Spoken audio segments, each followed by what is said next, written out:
at a very fast pace.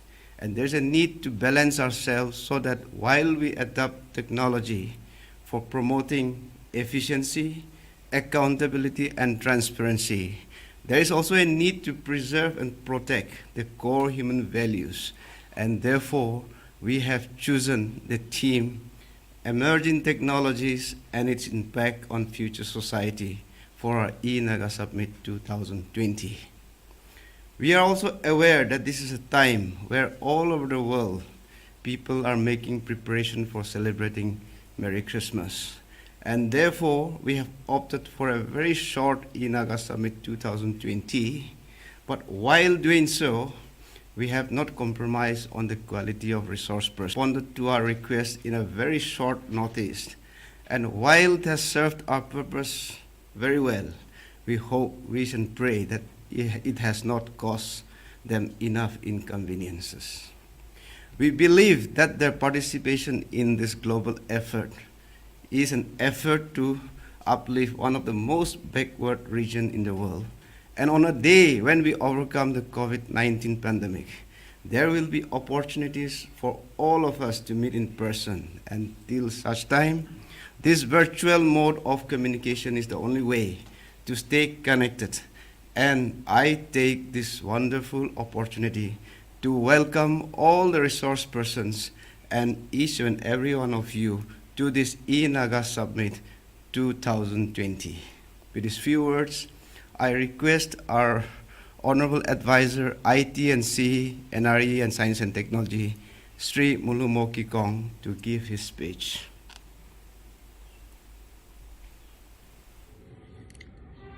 A warm greetings to all the experts and resource persons from Estonia, Europe, Asia and India, and to all the viewers of the 6th edition of the e-Naga Virtual Summit 2020. I'm happy to inform you that the government of Nagaland through the Department of Information Technology and Communication is conducting the 6th edition of the e-Naga Summit 2020 through virtual mode under the theme Emerging Technologies and its Impact on Future Society. This time, in spite of the COVID-19 pandemic situation, we are conducting the summit through virtual mode, and we top experts in IT sector from Europe, Asia and India, which is a clear indication that the state of Nagaland is very determined and committed to fulfilling our vision towards making the state of Nagaland the next IT hub of Southeast Asia. And I believe that with all your support, we would be able to make this dream come true. With these few words, I wish the 6th edition of the e-Naga Virtual Summit 2020 a grand success. Now we'll listen to a song, God Bless Nagaland.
Now I'll give a short introduction of the resource persons we have today.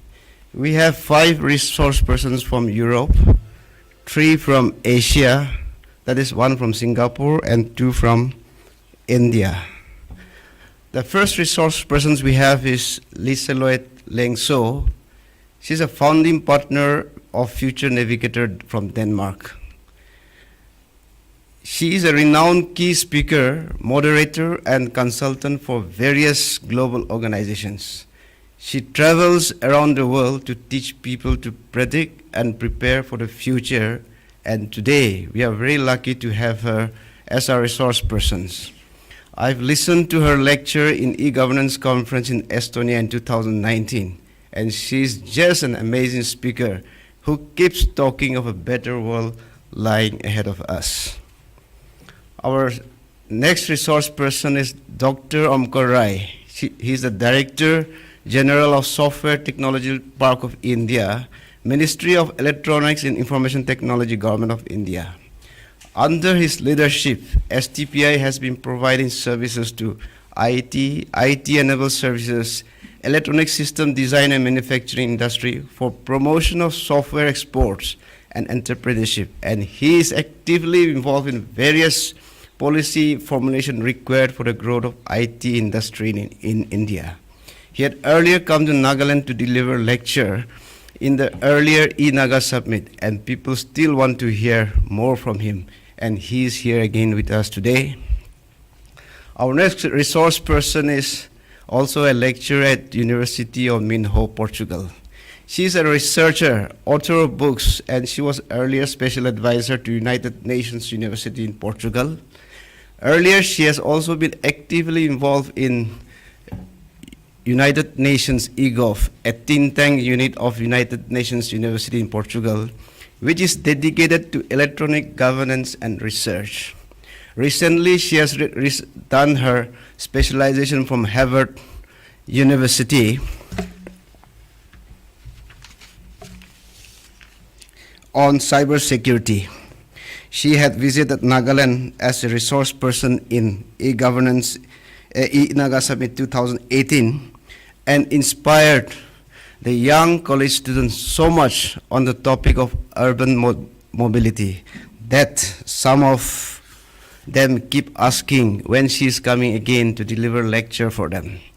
Today, she is here again to deliver lecture on a more complex subject of cybersecurity, the New Deal, and with the extraordinary delivery skill that she has in explaining matters. We are sure that she will again inspire our youth to venture into new and emerging technologies with confidence. We have another resource person, Marley Maigre. She's a senior expert on cybersecurity at e-Governance Academy of Estonia, and she's executive board member of the Cyberspace Institute. She was also earlier the executive vice president for Government Relations and Director, North Atlantic Treaty Organization Corporation, Cyber Defense Center of Excellence. With vast experience to her credit, we are very fortunate to have her today as our resource person on the subject of cyber security. We have another resource person, Nigel Anthony Eastwood from Britain. He's the founder and group CEO of New Call Telecom International, and currently partner for Emerging Market Focused Investment Fund, entrepreneur, investor, and strategic advisor. He also had a management team that manages or advises investors' commitments from a diversified clients base of institutional and private investors. Way back in the year 2016, we had jointly organized a marathon race in Nagaland under the theme Run, Race, Respond. And people still keep saying, when is the world-class British entrepreneur going to come again? And today, he is here again with us. We have our next resource person, Vimal Wakley. He is a former chairman of the Telecom Consultancy of India Limited. He has 43 years of experience in the field of telecom and IT, including e-networks, mobile satellite, microwave, troposcatter, coaxial optical, maritime communications, international telephony, data, and he has been instrumental in the successful implementation of the Government of India PAN E network project, a project envisioned by Dr. Abdul Kalam. He had specialized knowledge in education, health, disaster management, financial inclusions, energy management, security, governance, ICT, and in leveraging technology for mitigating challenges faced by people of developing nations. We have our next resource person, Heli Aru Chabilan from Estonia. She is currently the Director of Internalizations of Estonian Education and Youth Authority. She was earlier the advisor to Estonian Ministry of Education and Research, and also CEO of Estonian Information Technology Foundations for Education. During this COVID-19 pandemic times, the world at large is going in big way for e-learning, and with such a wide range of experience in education sector, we are extremely fortunate to have her as our resource person on the subject of e-learning. Our last resource person, but not the least, he is Ashok Kumar Sitharaman. He is currently the Center Director, E-Government Leadership Center at Singapore National University, which is one of the world top universities in the world. He was earlier Regional Program Director responsible for network project delivery. He was earlier the Senior Solution Architect responsible for architecting end-to-end ICT outsourcing solutions that meets current needs of the customer with an ability to scale and adapt new technologies for the future. And he was also Senior Vice President and Head of the e-commerce unit responsible for B2B transaction engine as product customized to suit various verticals such as marine, building and constructions, electronics, and he is here today with us. This is a short introduction to our resource person, and with this, we'll go to our first speaker, Lisolette Lengso, founder partner, future navigator of Denmark, on the topic aftershocks and opportunity scenarios for a post-pandemic future. Thank you for inviting me to Nagaland. I would have loved to be there with you, but as I cannot do that, I think being here virtually is the second best opportunity. I've just finished a book together with futurists around the world looking into how is the pandemic transforming societies as we know it. And there are huge differences as to where we are on the planet. Nevertheless, I think teaching you to use the futurist muscle is something that I can do, even though that I am normally based in Copenhagen. So first I will just teach you the principles of spotting the future, then a little bit about when will the future arrive, and then what big transformations are happening and at what scale.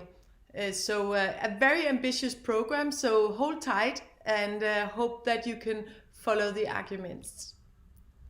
So first of all, the first principle when you want to be a futurist, and the reason you want to do that is that you can no longer look to the past and say, oh, I want to do the same thing as my mother did or my father did. Society is changing, the labor market is changing very rapidly due to digitalization, new technologies, new way of prioritizing in life.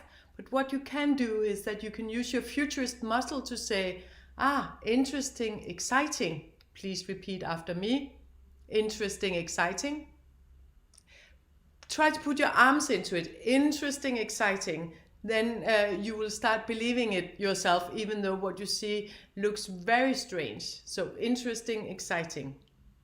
So I hope right now everybody is saying interesting, exciting, no matter where on the planet that they are based, because then you have already passed the first futurist test. So let me give you an example. I heard about deep fake coming about. So videos can record your face and it can be misused. So my face can say something that I have never said. And of course that could ruin my brand and my reputation. So that's a danger to democracy. But as a futurist, you have to be curious and open, not political in any way, just really curious. So first of all, you say, okay, deep fake, where can I download that app? So I downloaded the app immediately, this Chinese app, and I started playing around with it. And then I realized, hey, maybe it's interesting for me because I do a lot of work at home at the moment. The pandemic is very bad in Denmark, so everything is closed down. So I have a lot of meetings online.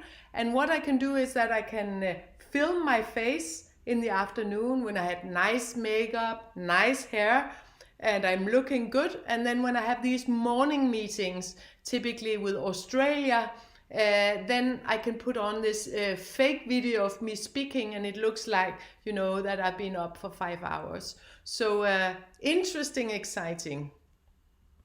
I could be a man applying for jobs. Yes, I could change my gender, or I could even go for meetings like a robot. Or I could come as this robot, Sophia, who already has citizenship in Saudi Arabia.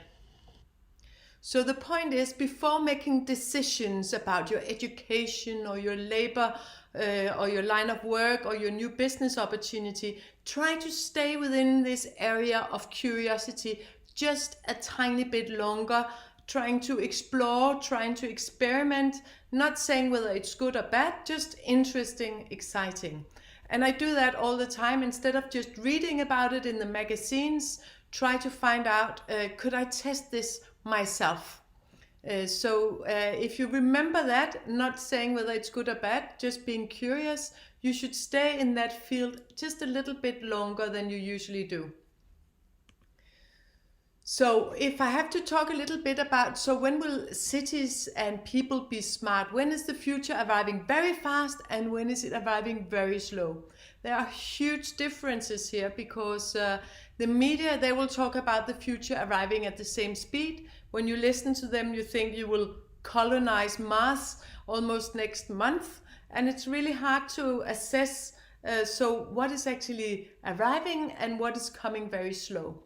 So the way I look at it is that the slow stuff, the red light, is if it's really difficult to implement, if it's truly a new way of acting and working. So for a lot of educational systems, they haven't been able to work online at the universities for a long time because it was too difficult. The teachers didn't know how. And now during the pandemic, we have this global experiment of everybody being able to work on a distance, and suddenly you can enter the best training and schools all over the planet. But while it's still difficult and hard and not very transparent, the future will arrive very slow. Hardware, so in the physical world as well, very slow future. So for instance, we are talking about creating these Hyperloops. So that is tubes connecting cities. So you could go to Delhi in 14 minutes by digging this hole in the ground, and then you have the tube and you will be sucked through, and probably all your wrinkles will be removed at the same time. Well, that will come fairly slow. You need a lot of money, a lot of economists saying we should do this for a long time. The politicians should back it. And then you have real engineers out there digging the holes, fitting it all together. So physical world, slow future generally. Then of course there's always a price issue. So how costly is it to change from one technology to another? At the moment we are talking a lot about changing from fossil fuel and petrol cars to electric cars and electric vehicles. And actually, if people only drive very little, maybe less than an hour a day, which is the global average, well, the business model is not so good moving from petrol to electric. So you need a different business model for the price to go down seriously. So for instance, once we have driverless cars and they are driving all the time, 24 hours 7, you have a much better business model saying, well, now it's really a good idea having electric cars. They can generate energy when they are parked, and they can then drive around almost 24 hours 7. So price model is important. Then we look very much at regulation. How regulated is the area that we are looking at? If there are many legislations For instance, we have wanted to have flying drones deliver our goods for a long time. It's not possible. People are always very scared, what can happen if you have a drone in your head. And in general, people are double scared of what they can lose rather than what they can get. So if there are any dangers involved, or it's highly regulated like the finance market traditionally, the future will arrive fairly slow. So the fast future, how do you see what is actually coming almost tomorrow or the next day? How do you predict that? That's when you look at laziness. If it makes it easier for people. So you remember the old days where you had to put in your credit cards, you had to press a code. Now you can just tap the credit card on top of the machine and the payment is done. Or you smile to the camera and the payment is done. If it makes it easier for people, we are willing to trade in our privacy. We are willing to trade in anything just because it makes it much easier to be human. So look at the things that are seamless in implementing. Those are always being adapted much faster. Then, of course, software. We have this saying at the moment that the world is being eaten by software. And these are the intangibles moving into the clouds, all the services that we have. So if you look at hardware as robots going around serving your coffee, more likely you will have all these sensors, you will have smart cities saying, well, Lisa, you shouldn't have that coffee. We can see you haven't had enough sleep at night. Maybe you should have a nap instead. So you will have these smart holograms. They might even look like a robot. You might even think that you're touching it, but it's only existing in virtual reality. That is coming extremely fast. The smart data, the artificial intelligence, giving us all kinds of epiphanies that we didn't know about. Or for instance, there's no need to have heat everywhere in the house. I'm in freezing cold Denmark. I will have sensors saying, okay, Lisa is right here, so we can turn off the heat everywhere else. Or likewise, with having air condition, there's no need to put that on everywhere. It should follow the person, so we all have our own indoor climate. So that is some of the things that are coming now. And then of course the cities will be very fast, very smart. You have a lot of congested areas in Nagaland, and the actual ability for traffic to communicate and machines to communicate with machines will create much more smooth operator. So everything that is happening with these sensors and with the interconnectivity and artificial intelligence, that is coming at an almost exponential level, while in the physical world that is happening much more slow. Ideas are another thing, so we always look at who is getting the best ideas. I think it's so fantastic that you work together with Estonia, that you're having these ideas traveling across different areas in the world. During lockdown, during the pandemic, so many people have shared ideas, for instance, how to solve the question of a new vaccine across country lines. And what we look at as futurists, we always see, okay, they have a lot of ideas exchanged, so the future will arrive fast. So we look a little bit at, are people playing Monopoly? I don't know if you know that game, but you build hotels and you go around with your car, and if you land at a hotel, you pay a lot of money. I think it's only 30% who's ever gaining a game of Monopoly logic and lifestyle. The other mindset is much more like the gamer's mindset, and I think that's really interesting for Nagaland, because you don't have that many primer production. You have your ideas, you have your people, you have your education, and what will happen if you start sharing ideas with the whole world? How can you create this melting pot of innovation, opening up, discussing things? So if you are a gamer, you give one idea to the other person give another idea. The more people get into the game, the bigger and more interesting the game gets. So we should get the flow of people up. Finally, muscle power is important. So who has the big muscle power of actually implementing the ideas? And there are huge differences for whether you're looking at the big tech companies in China and the Silicon Valley, or you see these small startup businesses. So we always look at who has the big muscle power in order to get these projects going. I saw these three engineers. They had created this fantastic idea. Instead of having fridges cooling down Coca-Cola, you can go anywhere and you can have a cold Coca-Cola. They created a reverse fridge, so it will freeze down your soda pop within 3 seconds, and it will be 5 degrees and ready to drink, and you can turn off all the refrigerators. Well, after 2 months, the largest refrigerator producer in the world bought their patent, and I haven't seen it on the market since. So muscles are a good idea to look at for whether the future is arriving fast. So let me just show you some of the slow futures. So for instance, this Hyperloop that I spoke about, but also these flying drones that will carry us around. One of those is air. We're living in cities where people live in 3 dimensions in skyscrapers, they work in 3 dimensions in skyscrapers, and you have a transportation grid that's in 2 dimensions. That transportation grid will not be able to keep up with 3-dimensional life, and that's what Elevate is about.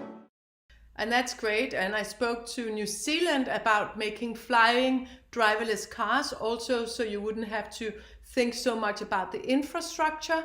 But again, it's in the physical world. These machines will break down much easier than something that you have created in your virtual space. So we might travel to each other as holograms much faster than we are actually having our own personal helicopter transporting us around, hopefully using solar energy.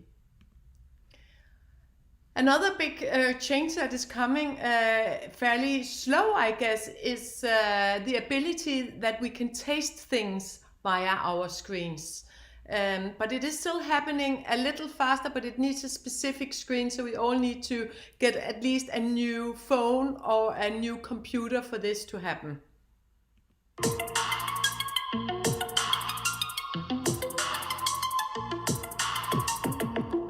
So you can taste anything. You go to the restaurant and you taste the menu card and you know exactly what dish you're gonna get.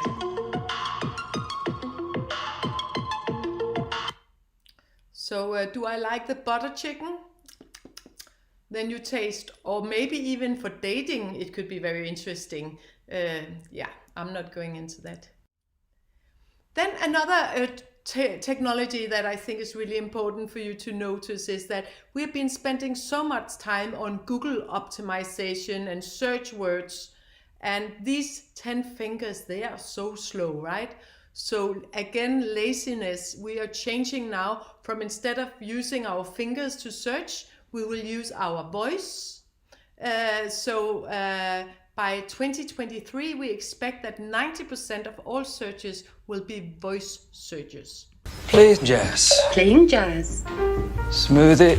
Making smoothie. Calendar. No meetings today. Remember, dentist at 9:30. Fire off. Fire off. Open door. Door open. And we're gonna do one more. Oh yeah. Open door. Wrong voice command. Open door. Wrong voice command. Open. Open door. Repeat that. Open door. I didn't understand that. Hey! Open door! Play on the floor. Get over the door! Open the door! Wrong voice command. On one hand, some people are scared that Amazon is taking over the whole world, because if you ask for batteries, Amazon is going to send you batteries from them rather than Duracell or some of the other big brands. On the other hand, it can work as a huge force of democratization for all the people who are not able to write, or maybe they speak a different language. You will have immediate translation, and you can just interact with this chatbot who will be able to navigate for you, who will be able to find you anything you need. So suddenly the internet is opening up for groups of people who have never had the ability to access before. Then we're moving into something interesting. I hope there are some students out there, because it's going to be really, really easy to cheat, because you can just think about a question and then you will have it in your head, at least according to Elon Musk and his new version of Neuralink. Behind him are some very clever pigs who now have it implanted in their brain. So the big question is, not are you scared from getting the vaccine against the COVID-19, but would you actually have an implant? What you get here is that you get the internet embedded in your head, so you can ask anything and it will be able to tell you immediately. That means that we have all the answers that we need. So what is going to be difficult is actually posing the good questions. The stuff that we didn't know we couldn't live without. So all the thing about ethics, asking the questions, where do we really want to go, is going to be a very big thing here. What he is also doing, so imagine you have the voice recognition. In the future, it's going to be thought recognition. So basically, it can read your brainwaves to a degree. So if you think about something, it will come out as a text message.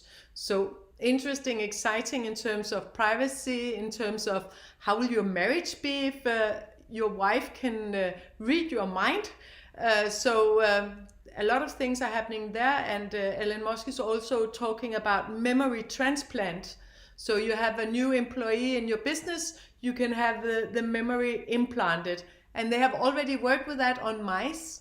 So it took them 3 weeks for a mouse to get into the cheese in the middle of a maze. Took it a long time. Then you took the chip out of the brain of the mouse, put it into a fresh mouse, and how fast do you think it went into the cheese? First time. No hesitation, it had seen the maze before. So the ability actually to move a part of the memory. I'm not saying that this is happening in the short future, but it does have some very interesting implications. In the first run, it's for people who have dementia, but also people who have paralysis. So if you have your back broken, you can actually send messages down to your limbs and get them to move again. Quite amazing. Let's hear what Elon Musk has to say. But yeah, essentially, if you have a whole brain interface, everything that's encoded in memory, you could upload. You could basically store your memories as a backup and restore the memories. And ultimately, you could potentially download them into a new body or into a robot body. The future is going to be weird. That's his way of saying interesting, exciting. The future's going to be weird. So finally, what are all these new technologies about? It's not about looking at the technology. The distance from envisioning something to actually being able to do it has never been shorter than it is today. So imagine you are living in a society where anything that you think about, that you dream about, could actually possibly be created. So what you have to think about is, what do we want? What sort of ethics do we want? What sort of framework? I think one of the most interesting challenges that are happening now due to AI is that we are having all these measurements. So for instance, in New Zealand, they have started to measure on the well-being budget. So they measure how do people feel. So let's look at smart mobility as mobility being people who are able to find and put together an exciting education, who are able to create interesting businesses in Nagaland, who feel that they have a room, a space of development, that they have the tools, the technological tools to engage in society, and they feel empowered to do so. So in New Zealand, where they have created this well-being budget, they say, why do we measure on economic growth? What is really important is the growth of people. So we can see that if people have a nice mental well-being, if psychologically they feel secure, they feel that they have a network of people caring about them, well, then they get a nice husband or wife, they get clever kids, they do well in school, they find good jobs. So the best investment we can do is in investing in the psychological well-being of our citizens. So rather than looking at it as an expense, which they used to do in the old days, they can see from artificial intelligence and actually pattern recognition, so you can almost rewind, you can fast forward a person's life and saying, well, if Lisa keeps living like this, probably she will get these troubles in the future. By looking at face recognition, at mood patterns, thought patterns, movement patterns, you get insights that can actually give you good ideas. You have this global brain of experience that you can tap into, and then you don't have to be stupid yourself. You can actually be extremely smart, making some choices that is empowering you into the world, making you a good long-term investment. So let me give you a concrete example, because I know this can sound a little abstract, but biking, for instance, we have, by making this well-being budget, we have measured from the Danish government that if people take a bike rather than a car, they gain the government $1.5 per kilometer they're on their bike. My son asked me, oh, so mom, can you pay me half? I told him no. But the understanding of how things are interconnected and how many small smart moves we can do in terms of mobility to get the best combination, to not press people like they were lemons, but getting the best out of people and the planet. I think that is really the exciting questions around this mobility. How do we make mobility a much broader, wider issue, where it's about moving society and people and the planet in a much more healthy, beneficial direction? And there, I think number one is this with the ideas that every citizen should feel involved and engaged with new technologies, with new ways of creating values, rather than being told, the robots are coming, we don't need you, and they can do everything. No, the robots will be very good at being robots, but we as people will be very good at being people, and we have to train that a lot. And that is exploring, that is our laziness. When don't we want to do something anymore because it's stupid, then we invent something else. It's frustration. Every time you experience frustration, you say, that's great. Again, a little piece of the future that needs to be invented to solve that frustration. So creating that futuristic mindset and empowering people, understanding that we are all a part of creating this future together. I think that's so crucial, because we will be in front of a lot of big ethical questions. The technology is just a tool. It's neither good or evil. We are the one deciding what it should be.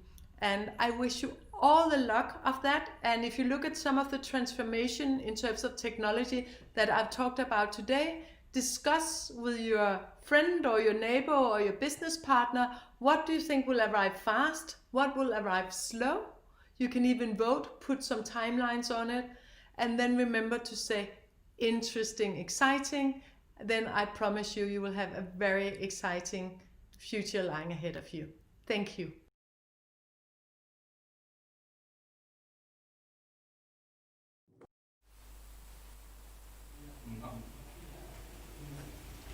Thank you, Madam. That was an interesting, exciting presentation to kick off the e-Naga Summit 2020. I now invite our second speaker, Dr. Omkar Rai, Director General of Software Technology Parks of India. First of all, I must congratulate Government of Nagaland for organizing 6th e-Naga Summit. I have been fortunate that I had attended a physical e-Naga Summit in past, and I am very glad again to be part of this virtual e-Naga Summit 2020. I am aware that the Government of Nagaland aspires to become the IT hub of Southeast Asia, and it's a very genuine aspiration. All the initiative that the Government of Nagaland is taking is in commensuration with their ambition and aspiration, and therefore I must commend Government of Nagaland for such an initiative. We all know that the Government of India has taken several initiatives to make sure that this country becomes a next location, next destination for software product creation. We know that India has done great in terms of IT outsourcing work, and we are seen as the largest IT outsourcing destination with $147 billion export that we did in year 2018-19. And the overall revenue that IT industry recorded in India was in tune of $191 billion. We have done great, and we want to become a software product nation, riding on the very talent that India has and the prowess and capacity that IT services industry of India has. And therefore, while India aspires to move towards becoming a software product nation, the aspiration of Government of Nagaland to become the IT hub of Southeast Asia is absolutely genuine and in commensuration with the overall ambition that India has. We know that the IT services industry of India is serving its customers from all across the country and delivering its services in terms of product development as a service, R&D as a service. And therefore, IT services industry is not merely a outsourcing industry. It's a kind of industry where most of the R&D is being outsourced, and India is a hub of most of the research which is happening in this very sector. And therefore, we are trying to make sure that we take all those initiatives to ensure that India capitalizes on the emerging technologies like Industry 4.0 technology, AI, IoT, blockchain, 3D, drone, AR, VR, animation, and its application in various sectors of economy, various sectors of knowledge. And therefore, while we were, trying to, create a collaborative framework to establish a large number of centers of excellence, to come up with incentive schemes, to make sure and create a kind of environment where it becomes so conducive to become entrepreneur. And all these initiatives are happening. And even at that point of time, we have seen the COVID-19 pandemic and consequent lockdown that we have faced. However, during lockdown period, we have seen India, doing a lot of great things. The IT services industry of India has shown a lot of resilience. It adopted to, work from home.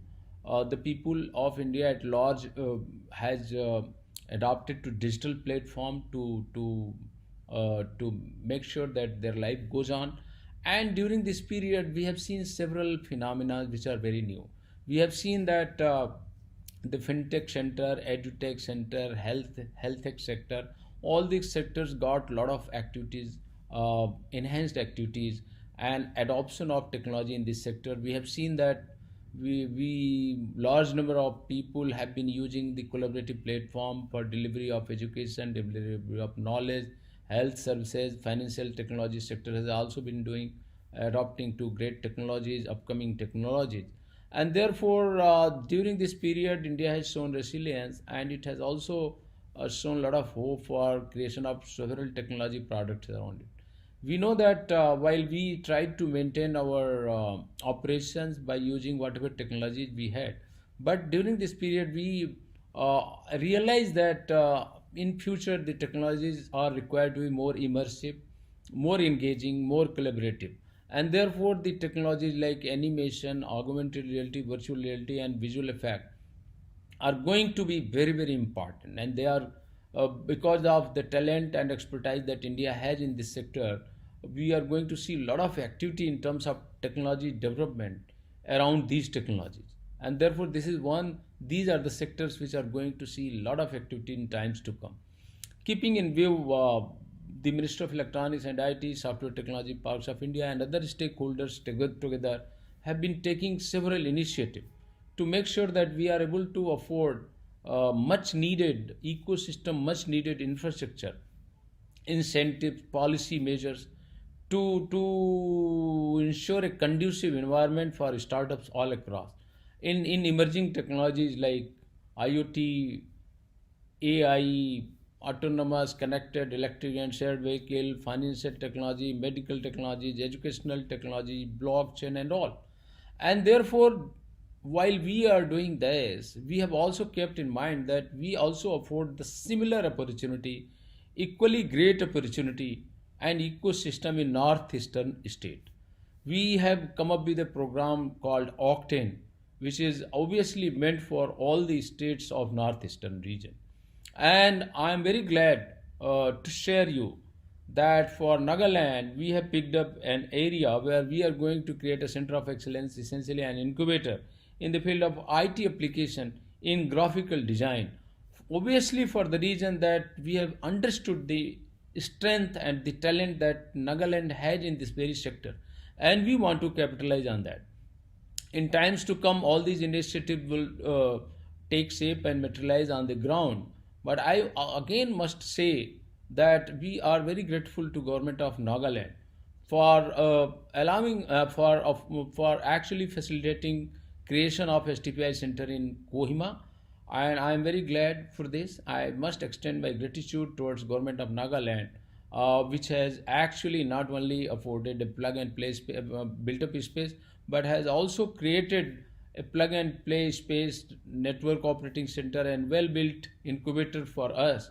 And we are going to dedicate this facility soon for the uses of the young boys and girls of this very region from Nagaland.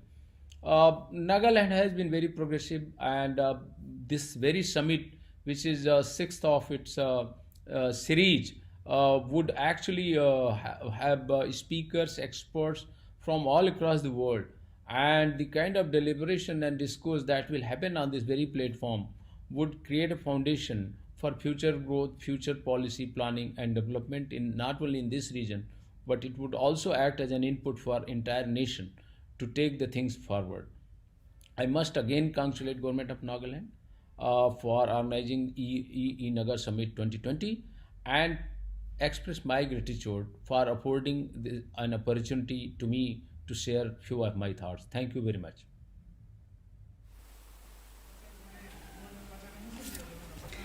Thank you, sir, for your kind words. We are happy to know that STPI Kohima Center is already operational. I now request Ms. Sara Fernandez, International Consultant on E-Governance, Cybersecurity and Smart Cities, Portugal, to join us, please. Hello, Nagaland, and thank you so much for inviting me to be part of your e-Naga Summit 2020. It's always a pleasure to be with you and to share some of the work that I've been doing over the last 2 years. So this talk will be about cybersecurity. I will talk a little bit about some concepts related to cybersecurity and how to raise awareness about the need for introducing cybersecurity issues in the government and business security agendas. I will briefly mention the definition and the aim for cybersecurity, but also the types of threats, attacks, and approach to security. We will finish this talk by mentioning some initiatives from the governments of Australia and USA.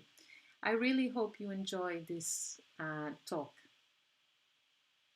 So networks play a critical role on critical infrastructures, which include electronic commerce, voice and data communication services in main areas like financial, health, education, defense, among others.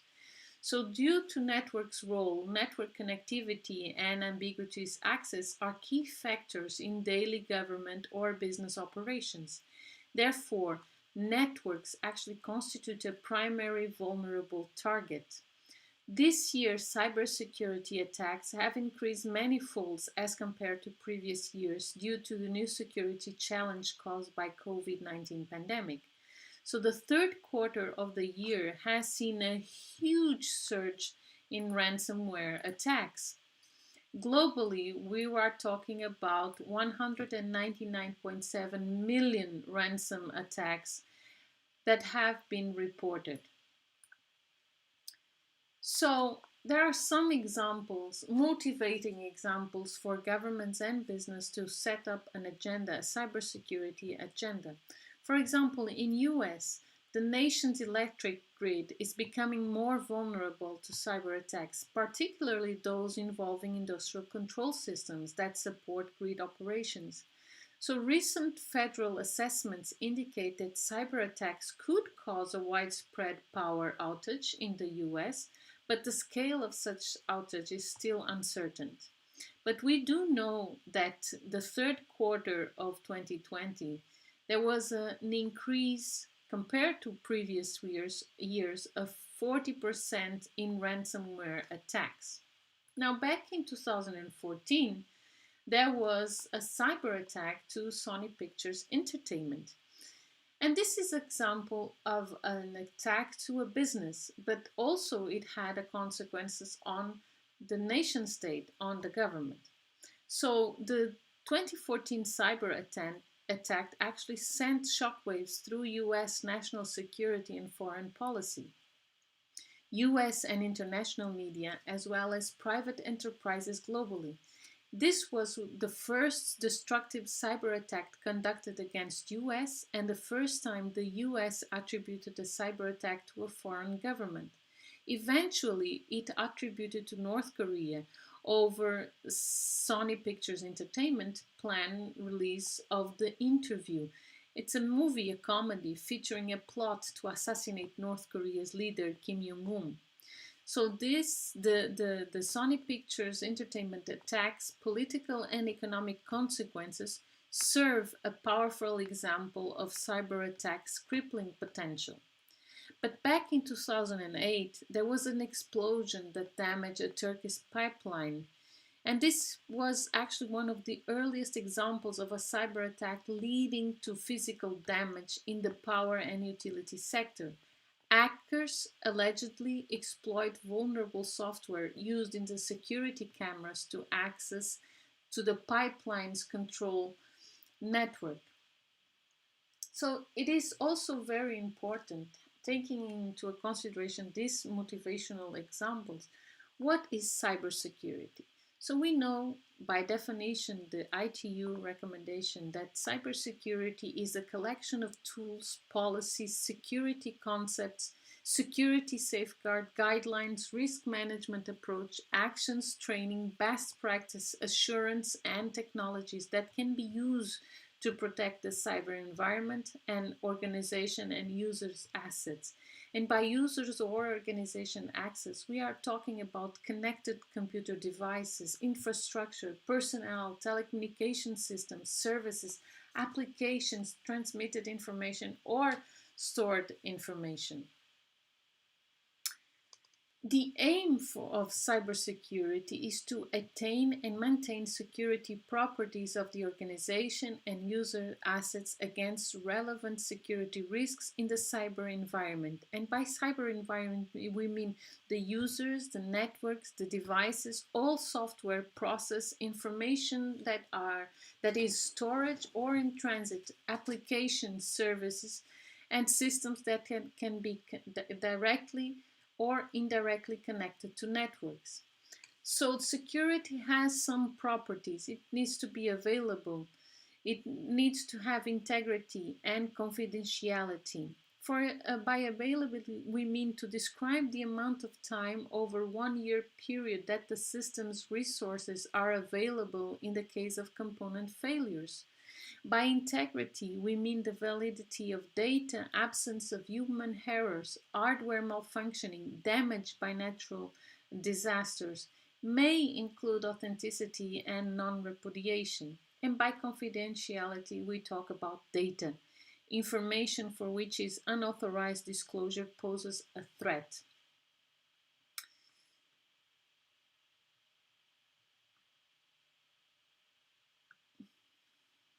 So there is also an approach to security where institutions need to define a comprehensive plan for addressing security needs.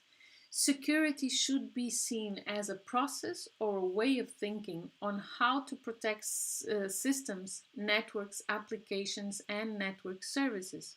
Security has to be a comprehensive as possible across all network layers.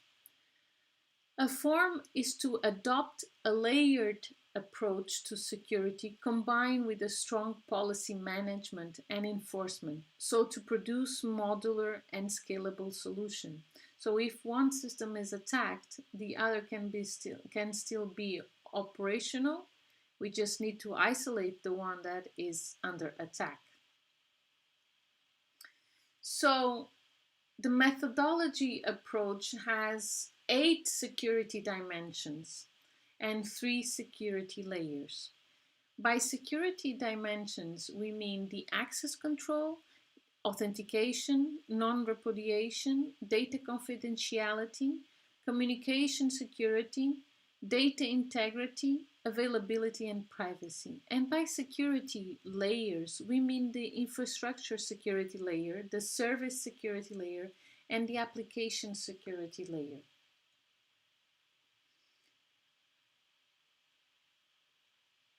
So some examples that I would like to point out of some initiatives that make people aware is, for example, the ones that come from Australia.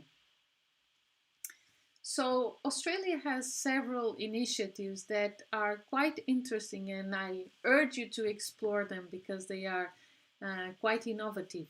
The OnSecure, for example, is an online community portal for information security professionals working for government.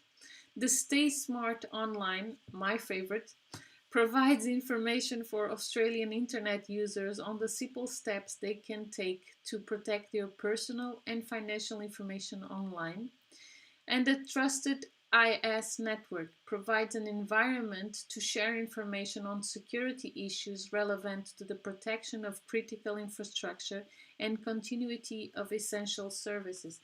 So I leave the link below, and I think that you should at least explore a little bit of some of these cybersecurity initiatives by the Australian government.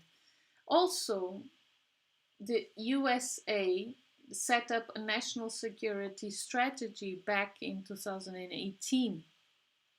This strategy has 4 pillars.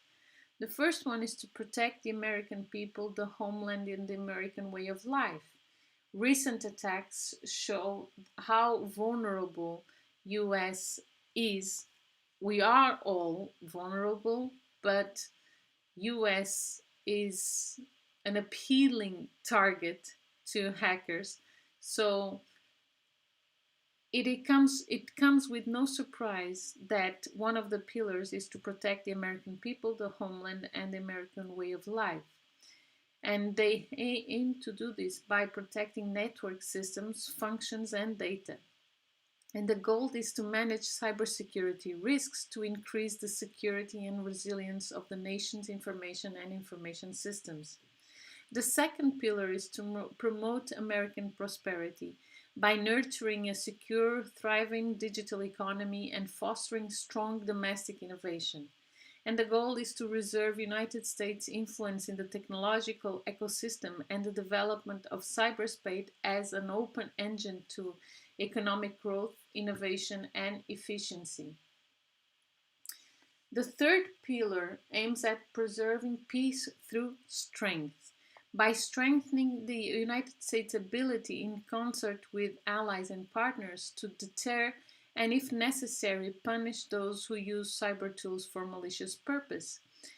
They aim to identify, counter, disrupt, degrade, and deter behavior in cyberspace that is destabilizing and contrary to national interests while preserving United States overmatch in and through cyberspace. And finally, the advance American influence by expanding American influence abroad to extend the key tenets of an open, interoperable, reliable, and secure internet. The aim is nonetheless that preserve the long-term openness, interoperability, security and reliability of the Internet, which supports and is reinforced by the United States interests.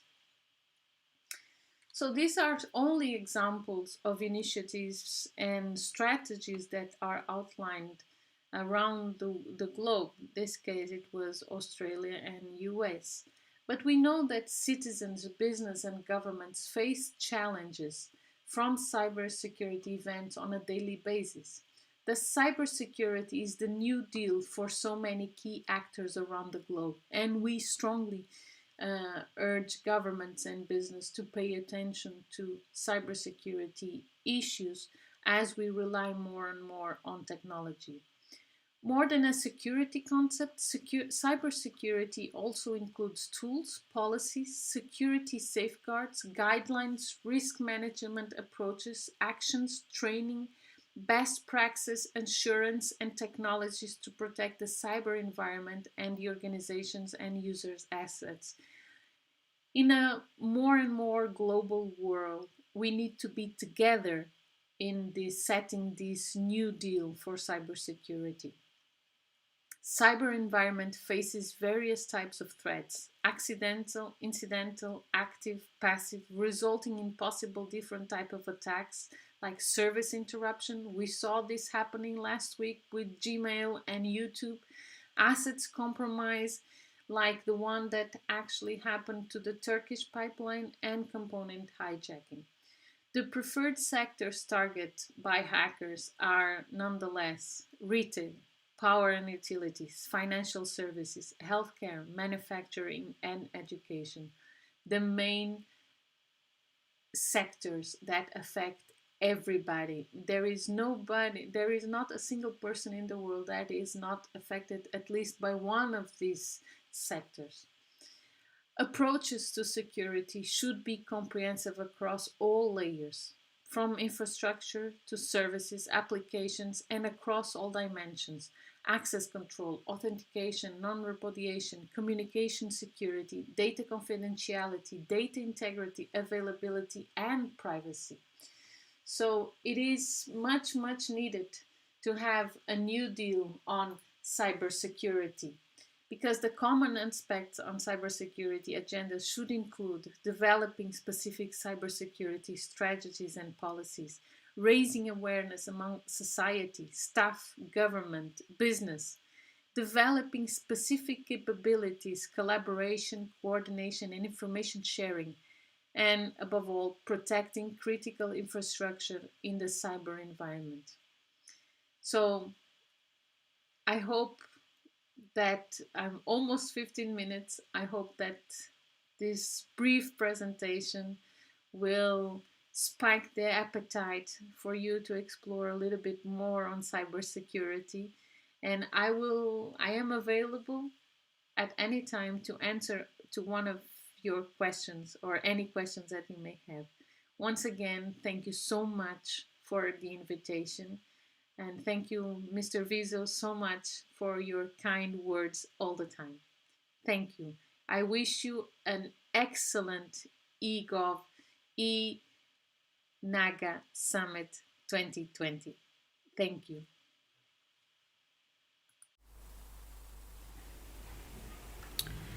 Thank you, Madam, for your expert perspectives on cybersecurity and the need for formulation of cybersecurity strategies.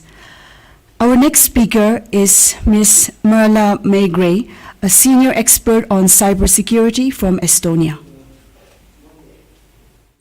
Hello, my name is Merla Maigret. I am the senior expert on cybersecurity at the e-Governance Academy, and I'm going to talk about cyber hygiene. Last 12 months have brought significant changes in the cyber threat landscape. COVID has forced a large-scale adoption of technology, such as the coordination of health services, teleworking, teleconferencing, distance learning, interpersonal communication, control of lockdown measures, and many others. Working from home has given rise to new threat vectors, such as employees' remote access through public internet, cloud services, unsecured video streaming services, as well as mobile devices and apps. Cyber criminals are taking advantage of the pandemic and are coming up with different techniques to exploit the system. With everything moving online, there is a vital need also for online security. This gives a new incentive to the implementation of cybersecurity services. Cybersecurity generally means ensuring the so-called CIA triad. It consists of the pursuit of confidentiality, integrity, and availability, whereby confidentiality refers to the protection of data or a system against unauthorized third-party access. Integrity is the protection of data against unauthorized alteration or destruction, and availability refers to being able to use a given system as expected. In general terms, cybersecurity can be provided at 3 levels: national, organizational, and individual.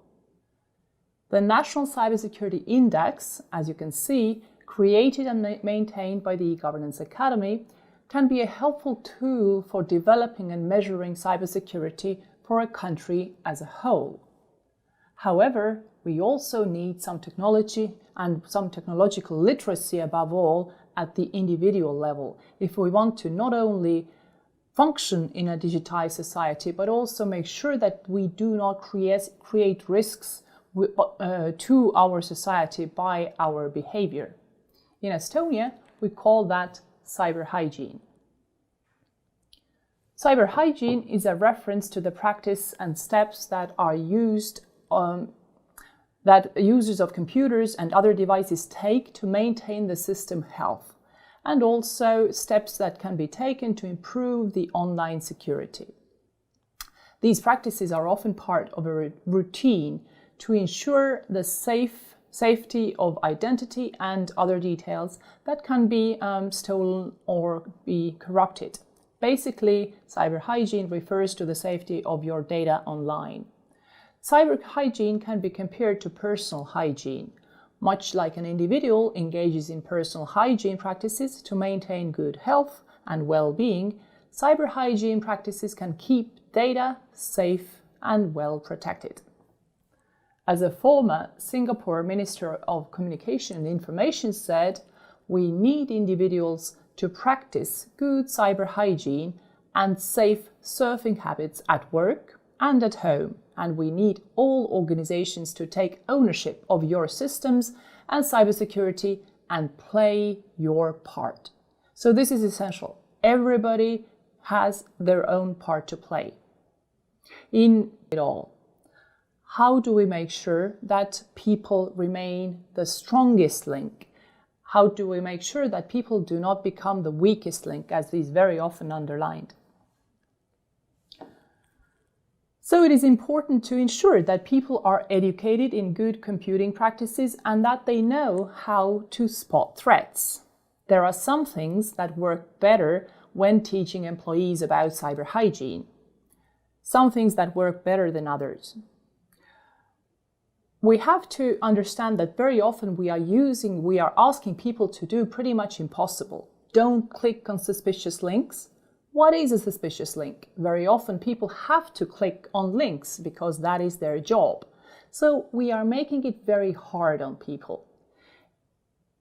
Very often cybersecurity is referred to something very dry and very serious. Instead, humor can be an effective approach. Secondly, people mimic very often those who are in the position of power. So make sure that the leaders practice what they preach, so that leaders lead by example. Also, it is useful to engage people with positivity, to see the glass half full rather than half empty. Don't scare people into safer behavior, but instead try to overcome their habits by positive examples and engaging them with positivity. Optimism makes very often people try much harder. So showing what succeeds rather than underlining the mistakes is a good approach. And last but not least, highlighting the rewards that come with reaching cybersecurity and cyber hygiene goals is an important aspect. Spreading empowerment and not fear. These are some of the tips that can improve cyber hygiene in the working place. So what can also be some of the best practices used in Europe against the growing number of cyber criminals? For example, the French Agency of Cybersecurity, or the ANSSI, has produced 40 essential measures for a healthy network. Some of these measures can be referred to as basic rules of cyber hygiene. But of course, they are most useful only if there exists a mechanism by which organizations can verify compliance with these measures. The UK government's National Cybersecurity Centre has, on their part, developed a Cyber Essentials Guidance to identify the basic technical controls required to defeat the vast majority of different cyber attacks. And the Estonian State Information Office, back in 2017, launched regular cyber hygiene tests for all Estonian public officials. This is provided at a government platform, and it is meant for individual users. So at the level of individual users, this 45 minutes online course is a unique tool, and I'll show you.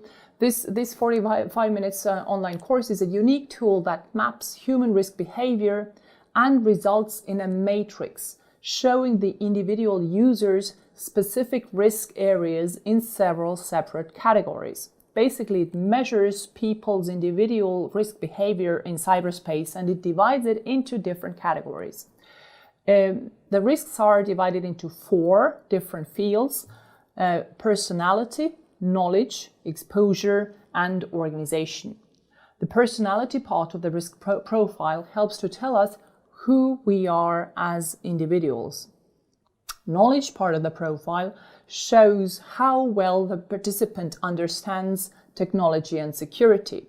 This part can include, for example, issues and aspects of safe authentication, of use of removable media and portable devices.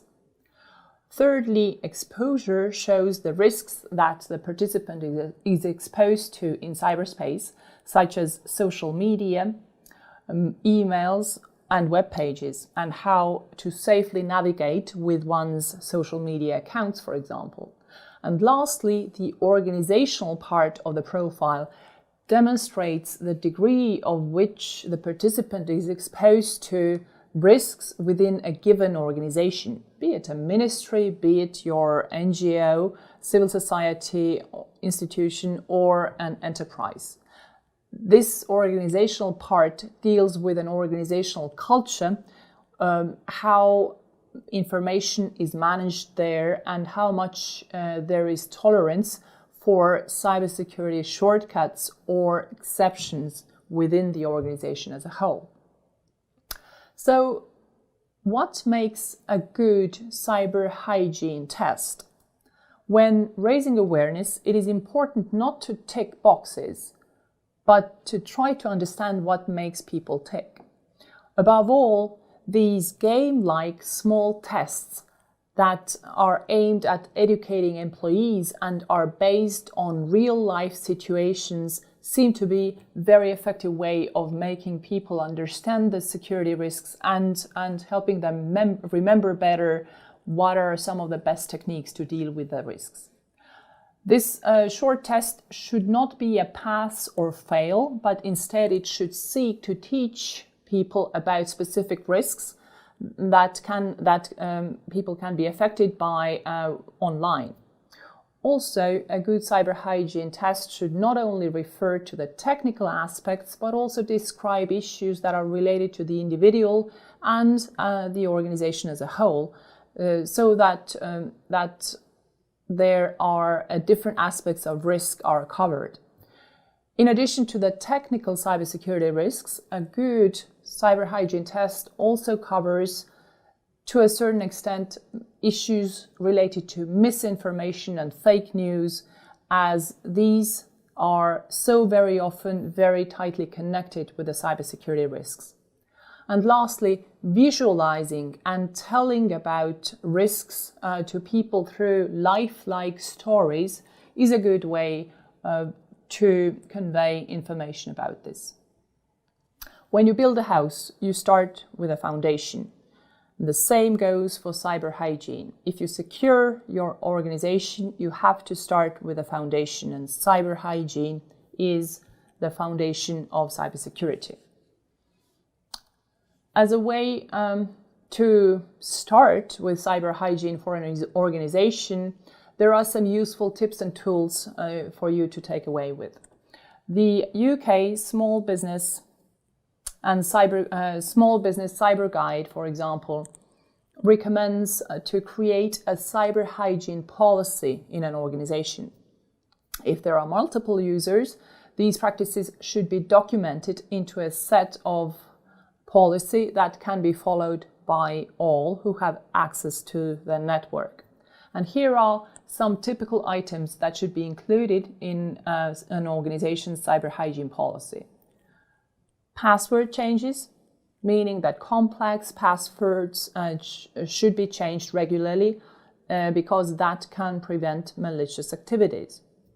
Software updates, because updating the software you use or perhaps getting better versions should be part of your regular hygienic review. Hardware updates for older computers and smartphones, they may need to be updated to maintain performance and to prevent security issues.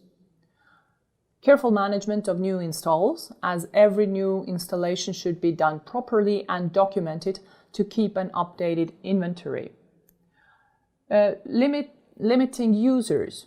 Only those who need admin level access to programs should have that access. Other users should have limited capabilities. And last but not least, one cannot underline enough, back up your data. All data should be backed up to a secondary source, meaning a hard drive, a cloud storage, or something else. This will ensure its safety in the event of a breach or malfunction. Some of the more frequently asked questions regarding cybersecurity involve, for example, what should I do if I get blocked or if I get ransomware? How to unblock my device? If you believe your device, your computer, phone, or other device has been hit with a ransomware, it is useful to connect and contact suitable IT support. This could be your internet service provider, your local cybercrime authority, or national cyber hotline. And last but not least, some of the useful tools for online safety. There is the NordVPN, which is an effective tool to protect your safe traffic. ExpressVPN, an effective tool to protect online activities and enable various restricted content. KeePass, a free open source password managers for the tech-savvy users. 1Password, being a secure and reliable enterprise password manager. And Have I Been Pwned, which is a reliable and safe website to check if your password has been leaked. So if any of this is of interest to you, we are happy to provide a more deeper dive into these cybersecurity issues from the eGovernance Academy. Let's make digital transformation happen, but let's make it safely. Thank you.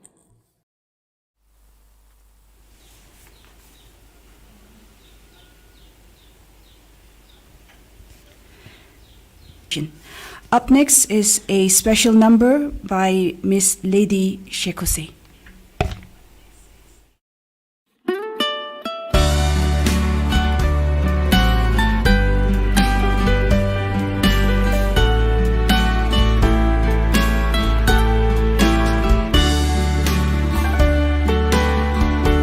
Nagaland, Peru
Thank you. Joining us next is Mr. Nigel Eastwood, founder and group CEO of the New Telecom International, Great Britain. Hi there, everyone. My name is Nigel Eastwood. I'm an emerging markets investor based in New Delhi. I'm British. I've been living and operating in India for about 17 years. And first of all, thank you very much for inviting me to be part of the e-Naga Summit 2020. I'm going to talk to you today about the use of artificial intelligence and the opportunities for artificial intelligence in emerging markets. But let me first of all introduce myself properly. I, as I say, have been operating in the Indian context for nearly 17 years now. I've employed upwards of about 800, 1,000 people here in India. When I was a telecoms entrepreneur, I built the 6th largest internet service provider in the UK, which we sold about 5 years ago. It was then that I had the opportunity to come and work more closely and more fruitfully, I guess, in India, because I was able to live here full time at that stage. And since then, I've been able to focus on investments specifically in India.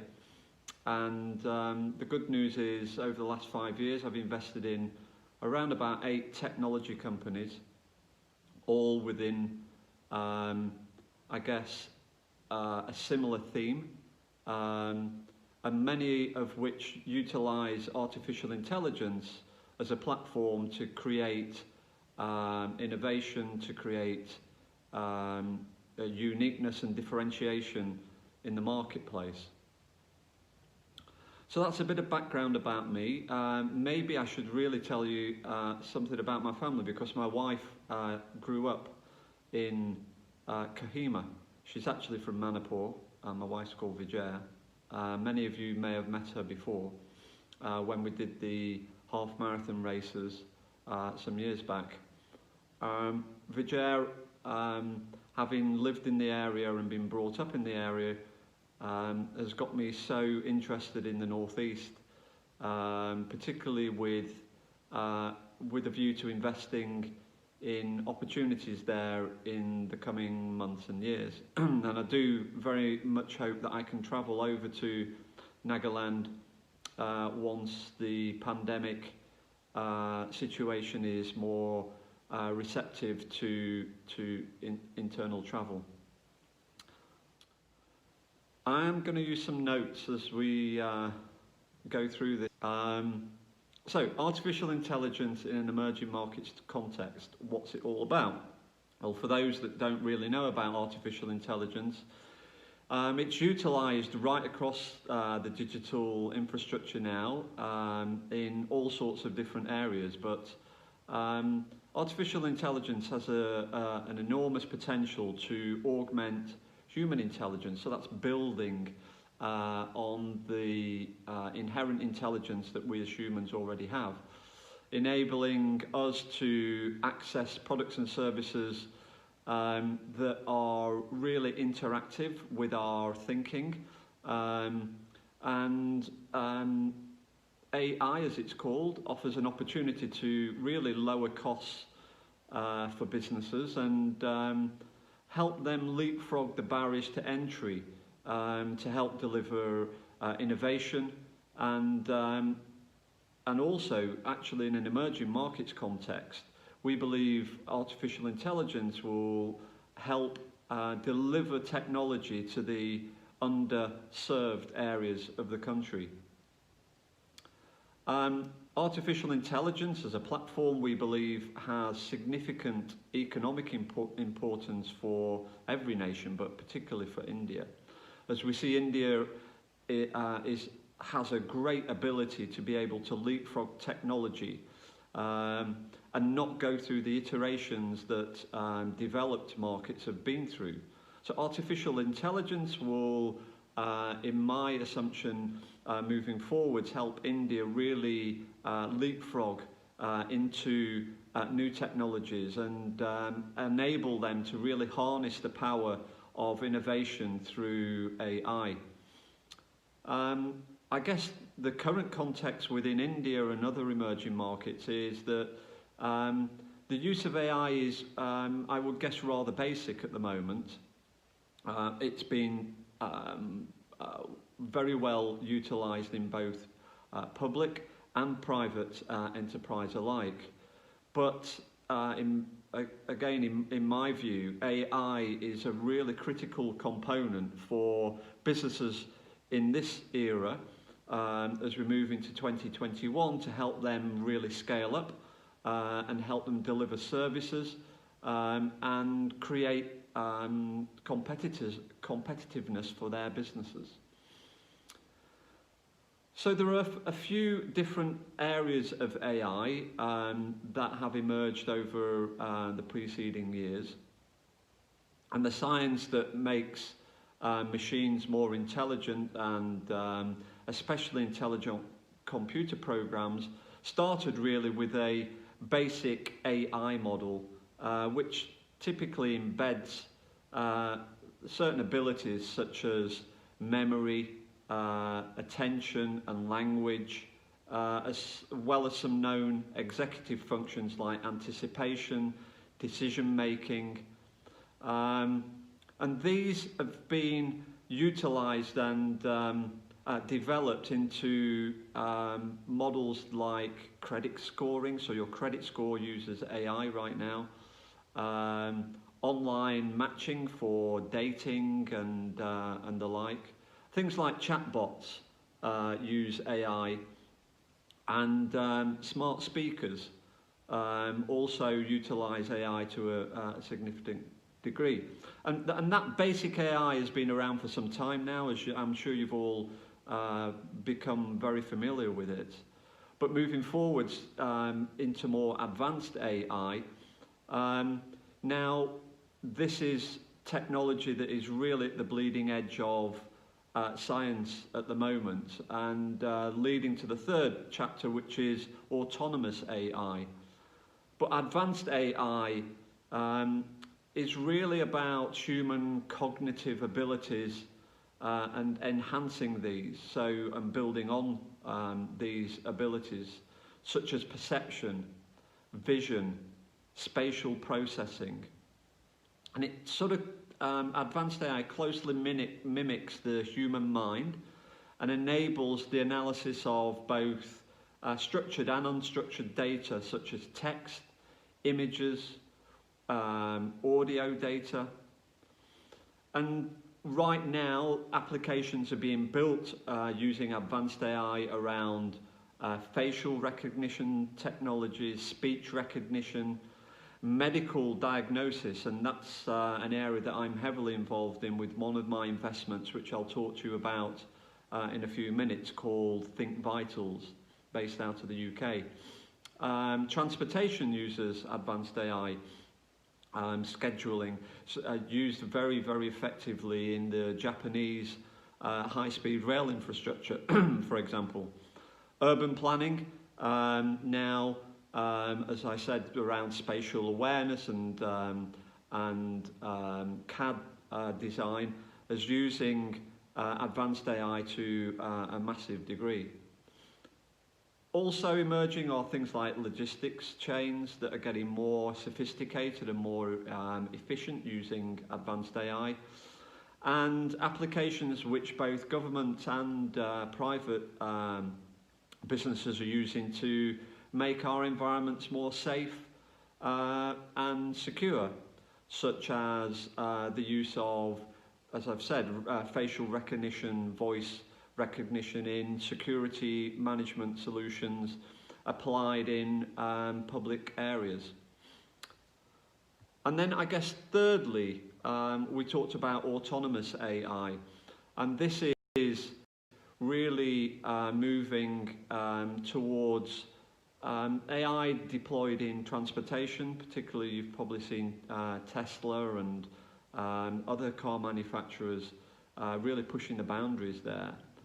Our local taxi hailing business, Ola, has invested in autonomous AI as well for their autonomous vehicle infrastructure moving forwards.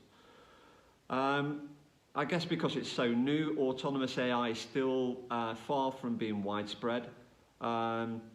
It has its limitations because it's not so advanced right now. But it really drills into things like complex decision making.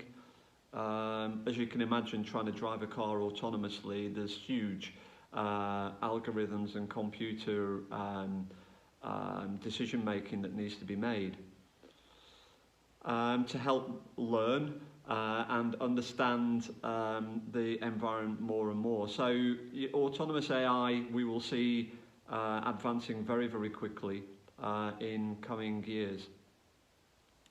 So I guess what I would like to do really is start to look at a couple of investments that I've made that utilize AI.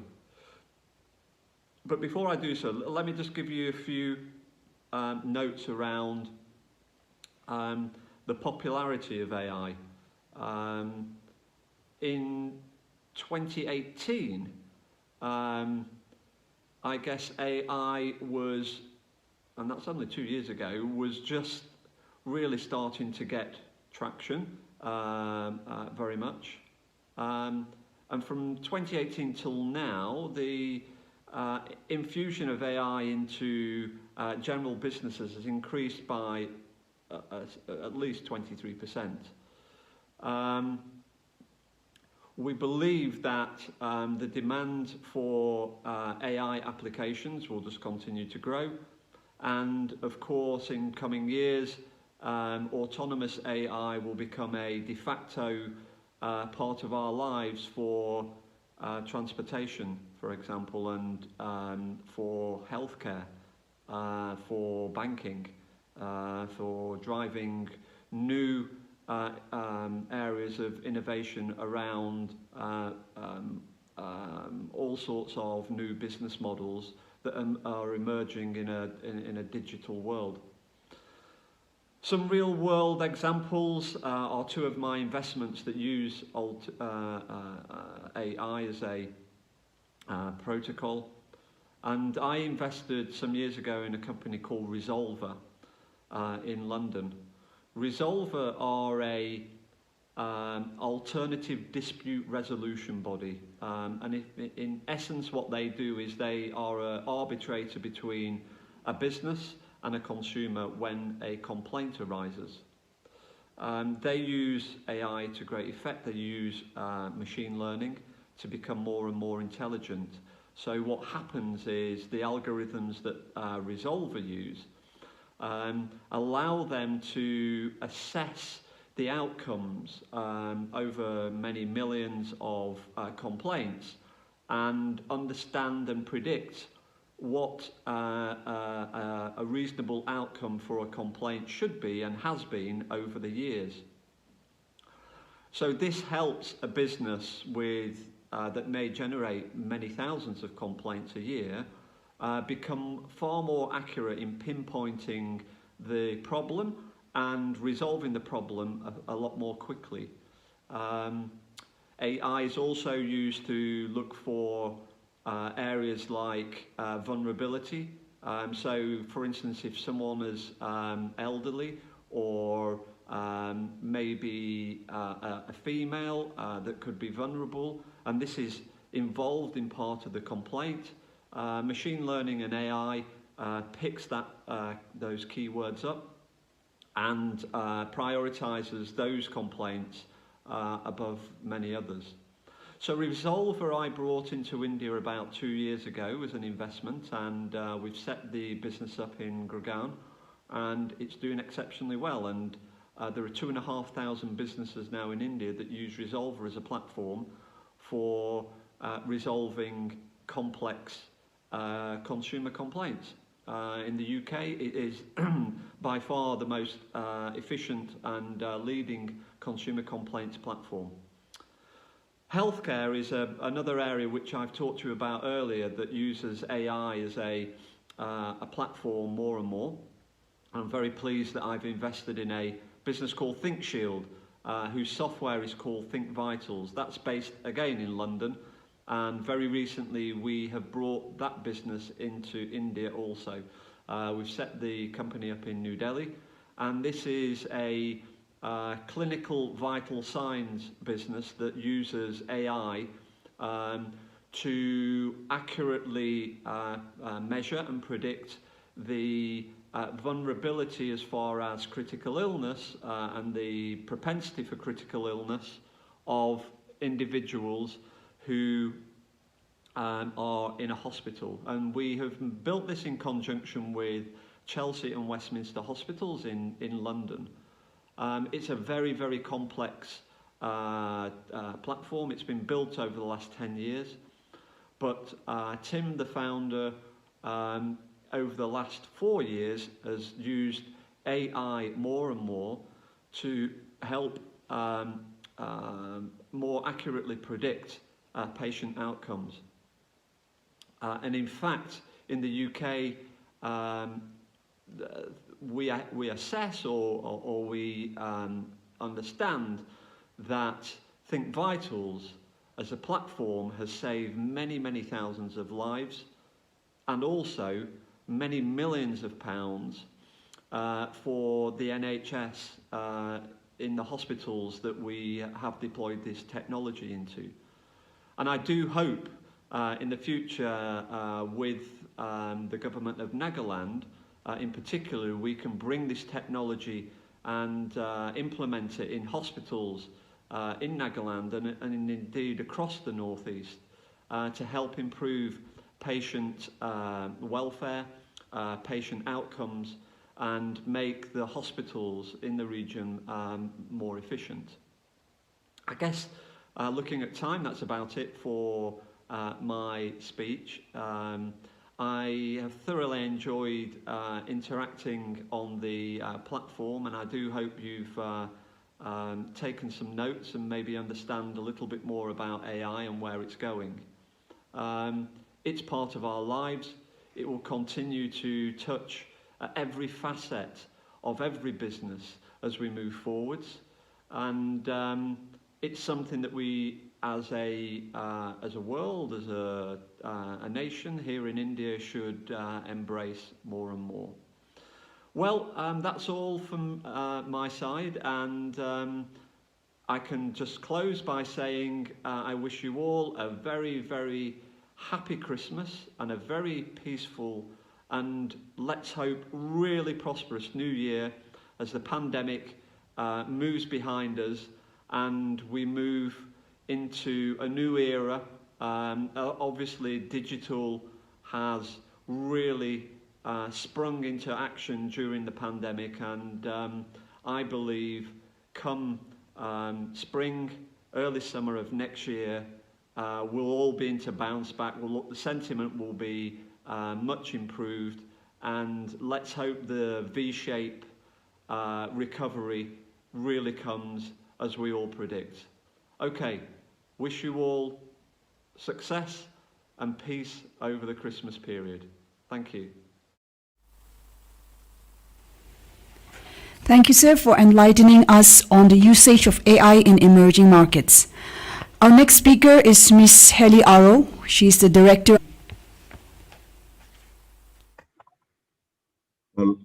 Next. Good afternoon. Colleagues of mine have asked me to give you a short overview how we combated the first virus wave this spring in Estonia on behalf of the National Agency to support educational institutions in the field of ICT. And my name is Heli Arusha-Bilan, and I'm together with my colleagues working right now for the Estonian Education and Youth Authority. And to start with, I have to say that for us, as for everybody else, the virus hit us spring very unexpectedly.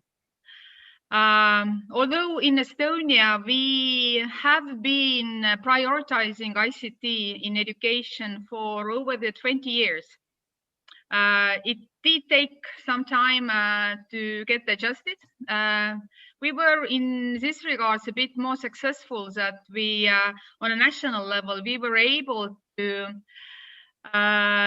adjust to the situation quite quickly because we are small. We had a small team.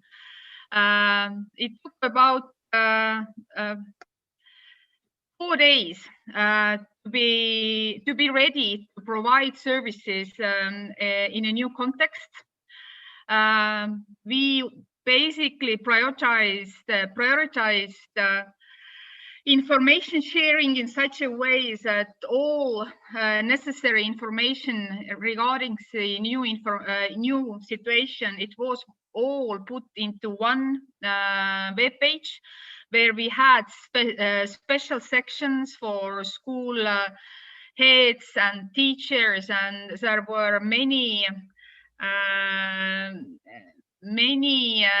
ways of getting the practical information what was needed on a school level.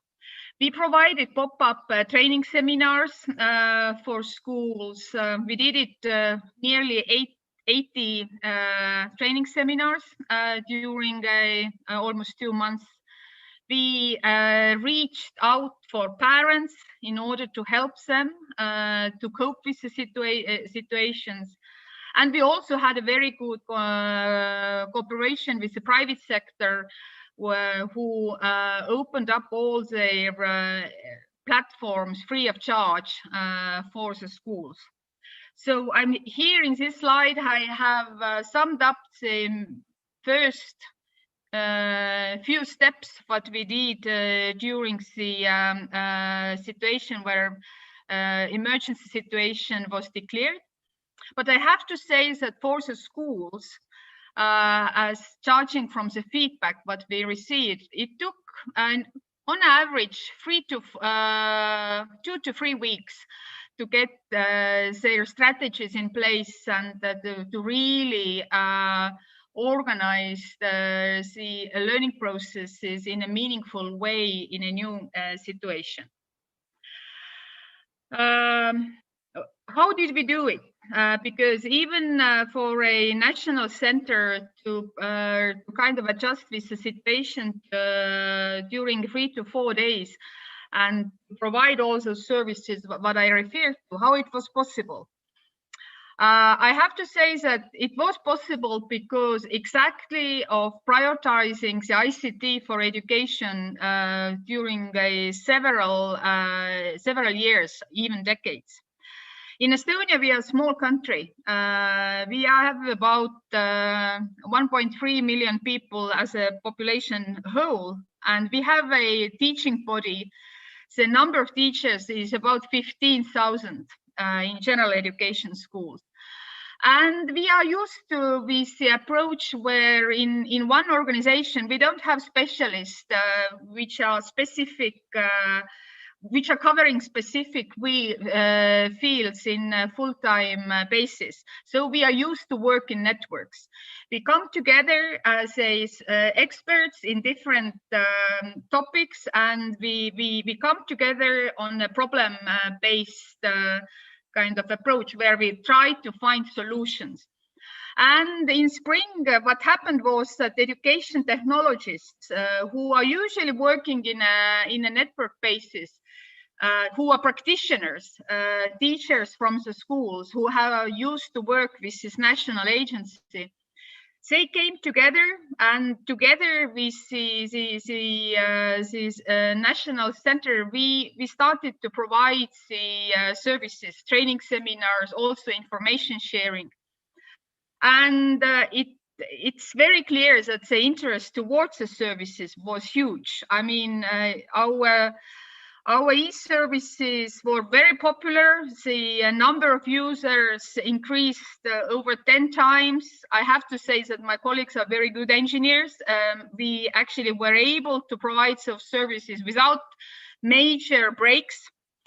We had good information and communication managers who used very wisely different social media groups for sharing the information. So it was really a good team exercise. We did, I would say, rather successfully. And when we were asking for an information, I mean, in terms of the feedback, how did we manage? Then we had quite an interesting information put together by a big telecom called Telia, who carried a survey in Nordic countries and Baltic states right after the emergency situation was finished. And what we learned was that in Estonia, access to the computers over the crisis was rather good. Over 90% of basic school students stated that they actually had an access to online. And they were rather well equipped also with the devices. Only 14% of Estonian pupils needed to get the device from the schools. Most of them used their own device. I'm not saying that every family member or every child in a family has its own device. They often were shared, but all in all, most of them coped on a personal device basis. But we also learned was that say national investments into creating the learning materials, also developing the online tests, has been paying off very well, because online tests got into use very often. There were also tutorial videos available on an online basis, which were also funded by the government. And also, of course, social media environments were used extensively. So overall satisfaction, I have to say, with the distance learning experience this spring was rather positive. Over 60% of students stated that it was positive experience. Frankly speaking, me as a parent, me as a friend and a colleague, when I was looking and going through the social media communications when I was having also looked what people were discussing regarding the distance learning experience in the spring. I thought that the result would be much more critical and negative because it really interrupted families' life. Parents had to kind of pitch in and support their students. But for students themselves, they felt safe and positive. And that's, of course, very good. So what did we learn? In Estonia, schools are very autonomous. And some of the schools over the years have prioritized using digital technologies. And the ones who had had an experience doing so, they managed much better during a remote learning experience. They knew how to handle the situation where you have to go to online and use extensively technologies. But we also learned is that you actually need an expert to support schools in organizing the learning with technologies. So support of the educational technologies is crucial. It also was very clear that digital competencies of teachers as well as students are very important.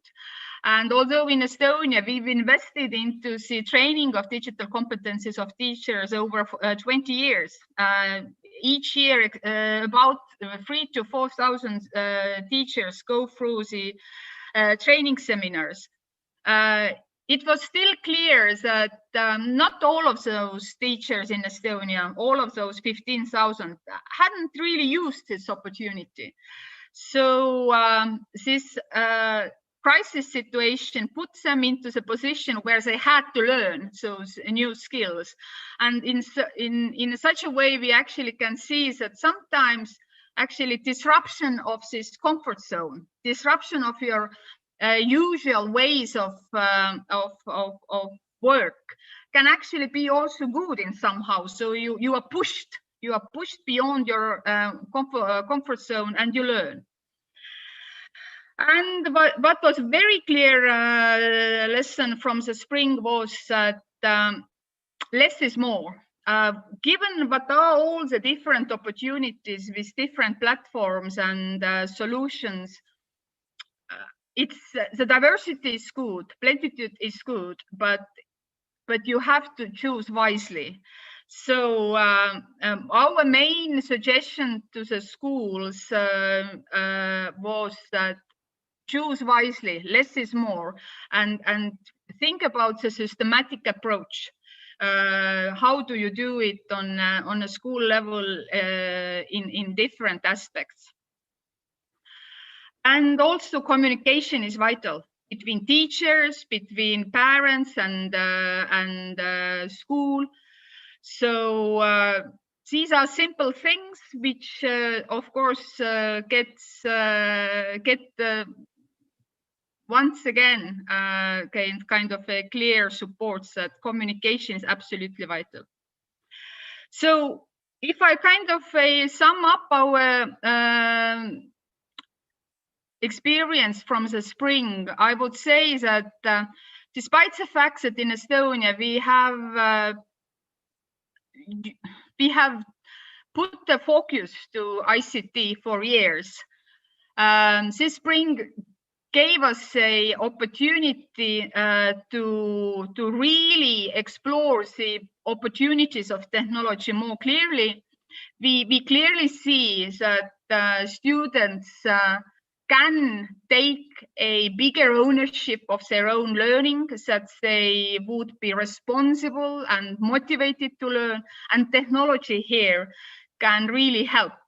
And really, I mean, using technology to really enhance the learning, using it in the right moments, in the right pace, is something the learning communities on the school level have to figure out themselves. And I really hope that our work for the future for a personalized education agenda would help Estonian schools to reach that goal.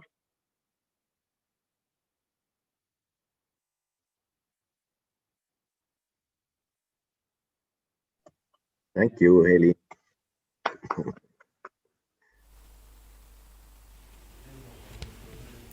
Thank you, Madam. A very interesting perspective on heralding future education during a pandemic.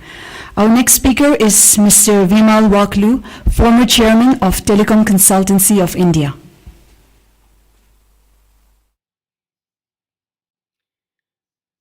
Good morning, ladies and gentlemen. It's a pleasure to be a part of e-Naga Summit 2020. Today, I'll be speaking on emerging technologies, various opportunities and challenges. But before I start that, I would like to thank the organizers for providing me with this opportunity to share my thoughts with you all. There are a number of emerging technologies which are on the horizon. One of them is the artificial intelligence, Internet of Things, another one, blockchain, e-network platforms, the extended reality, virtual reality, and big data analytics as such. Besides this, there are other technologies like renewable energy, drones, 3D printing, digital twins, and 5G networks. All these technologies are impacting our lives in a big way. To begin with, we could start with the e-networking platforms, and there also e-education. During the lockdown, there are a number of lessons we have learned, and one of them is that education sector can, in a big way, operate on these e-networking platforms.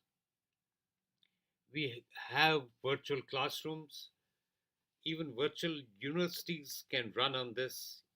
There is a lot of scope for collaborative research. Centers of excellence, again in a collaborative mode, can transform education in a big way. Also, there is a big opportunity for those people who are not as lucky as we are to have a formal education, to have a proper skill development using the same platform in, and we call this project Learn as You Earn, and also some of the employability courses. Now, every good thing has some challenge as well, like the content needs proper authentication in this case. Online hacking of content is possible, and also introduction of malware. There have also been cases of radicalization of the youth online. The other opportunity under e-network platform is digital health. Along with education, health also has got impacted in a big way in the recent months, as we have seen.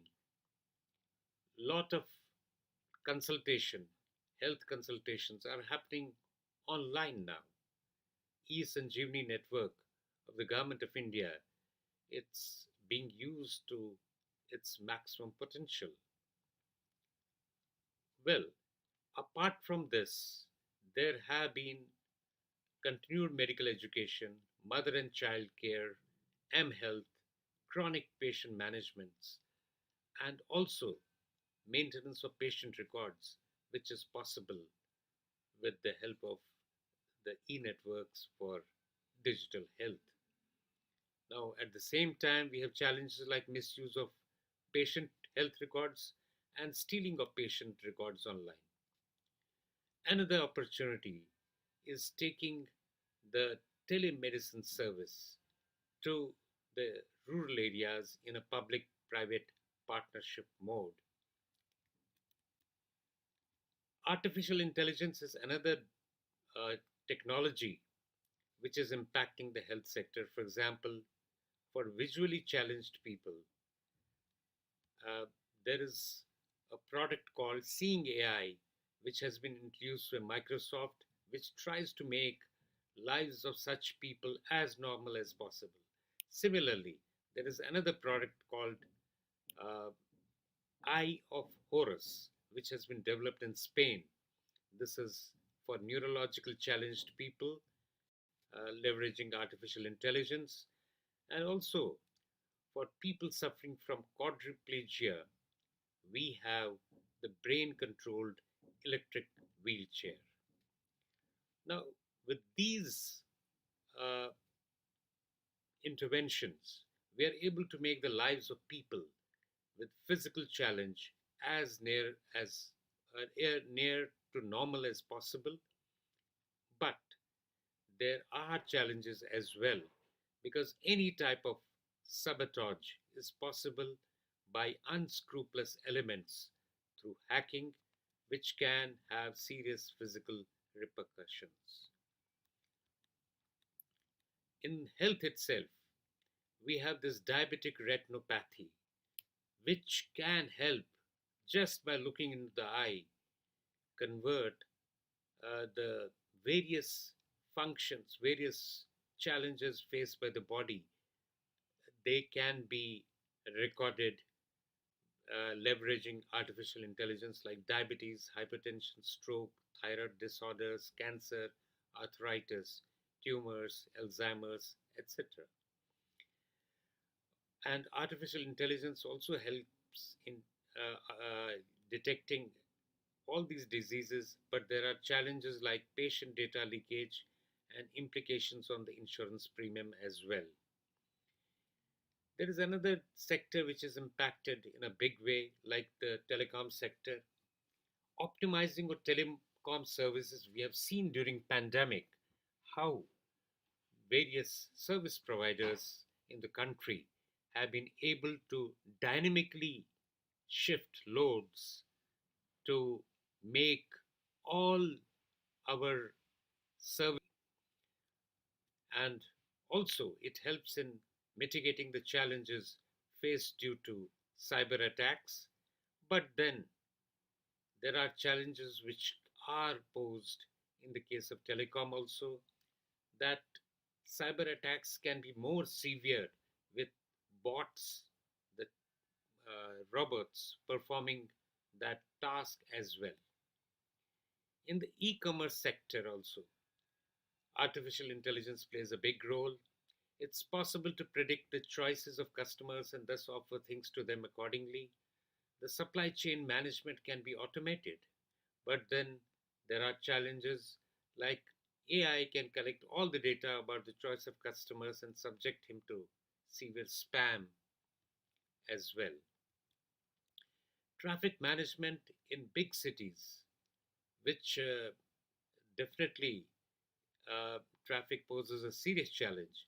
It can be managed very effectively leveraging artificial intelligence. Like, autonomous vehicle operation also is possible, which is also around the corner. Maybe in another 5 years, we'll find that in India as well. But at the same time, hacking into the system could result in serious disasters on the road and can also be used as a weapon.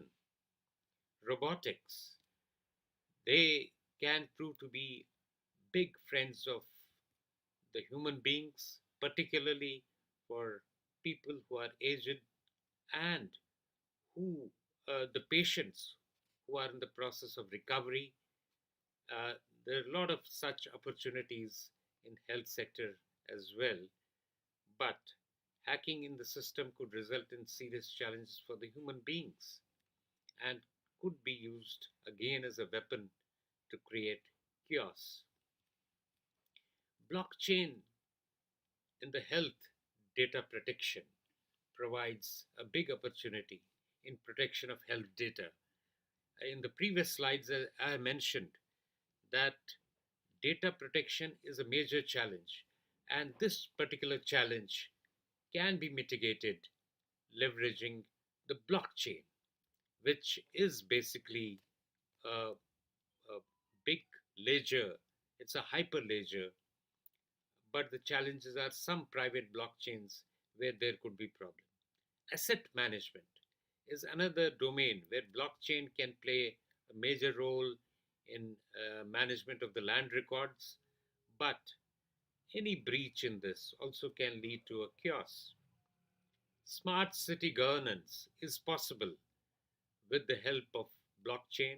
Some countries like Dubai, for example, they're already using uh, artificial intelligence and blockchain together for governance of the smart city of Dubai. Of course, again, the challenges would be hacking into the system can shut down a smart city with people not being able to find any way out of handling their day-to-day affair. Money laundering also is a big challenge, which the societies face. And this also can be taken care of with the help of the blockchain, because it's not possible to uh, create a chain or break a chain easily. So this would also help in the national security and prevention of terrorism. But then any sort of breach in this could help unscrupulous elements in settling scores with their opponents.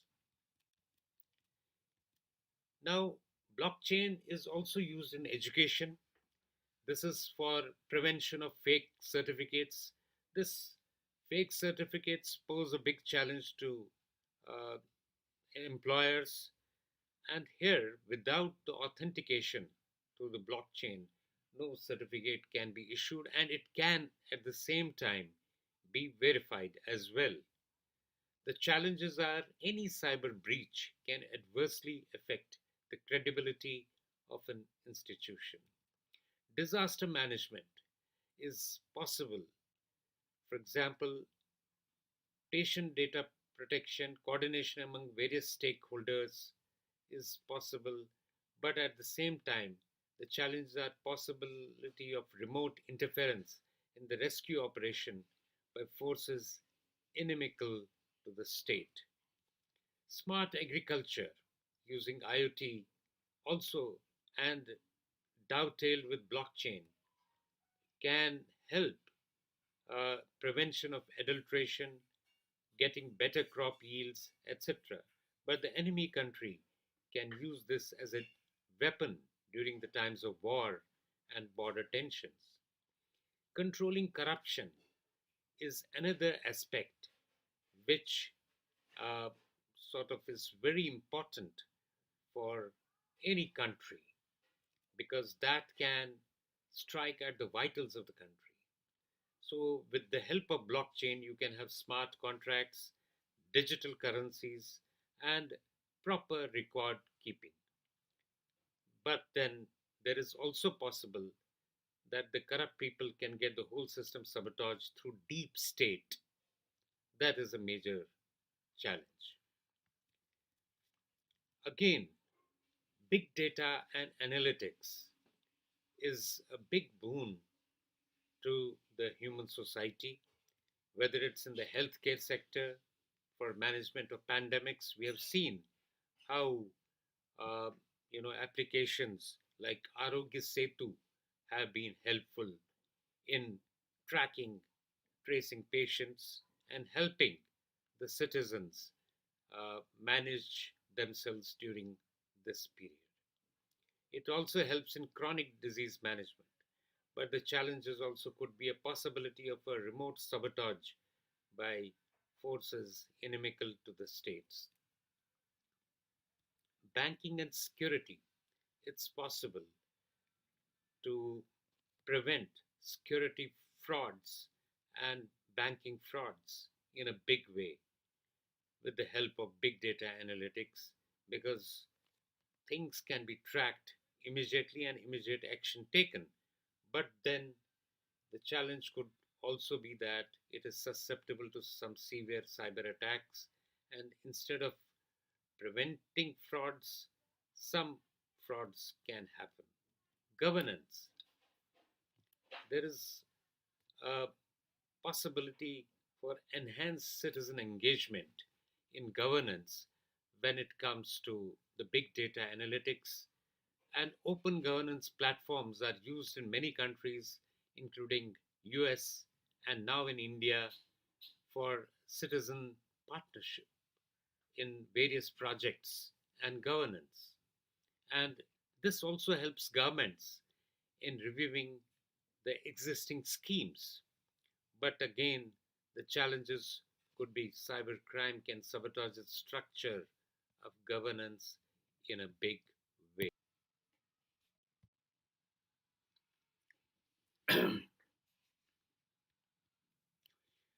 Planning of resources is another aspect where big data analytics plays a big role.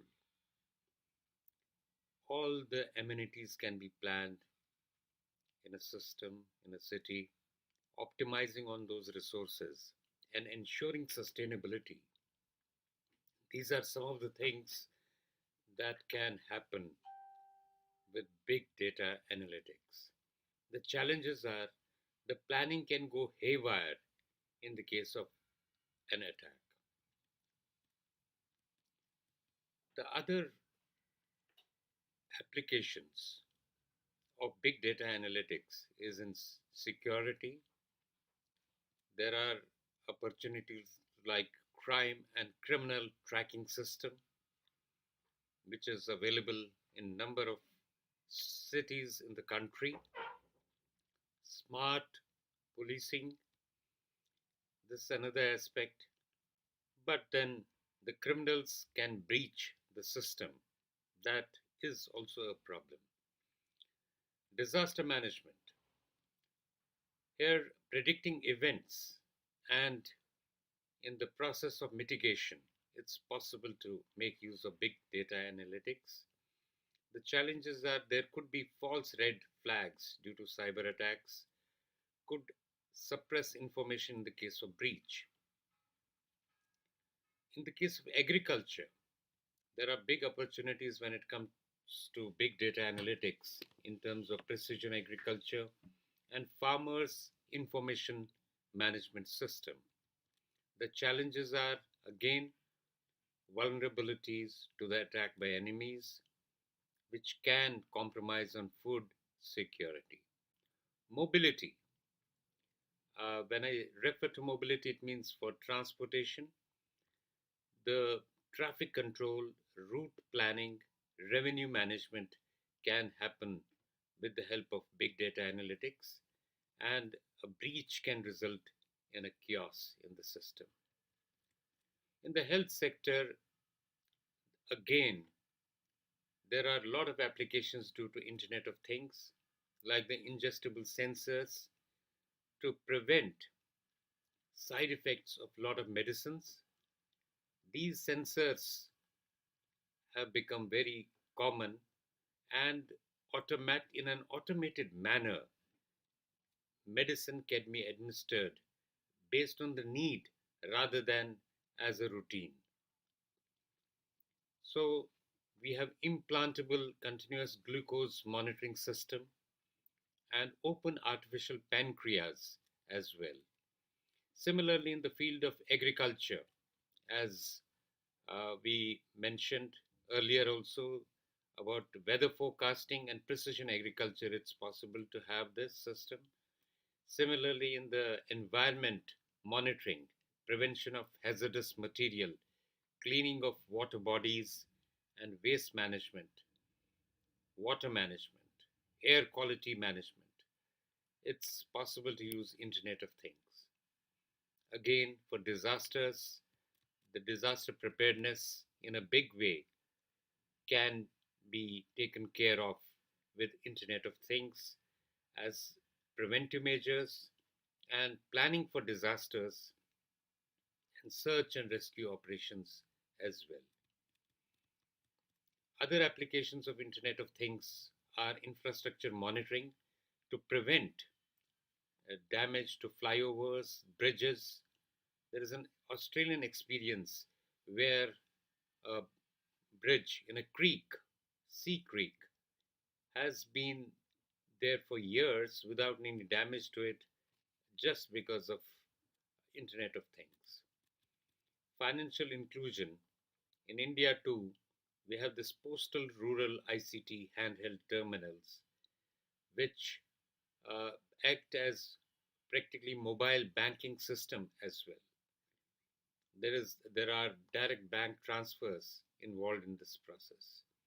Energy sector, of course. The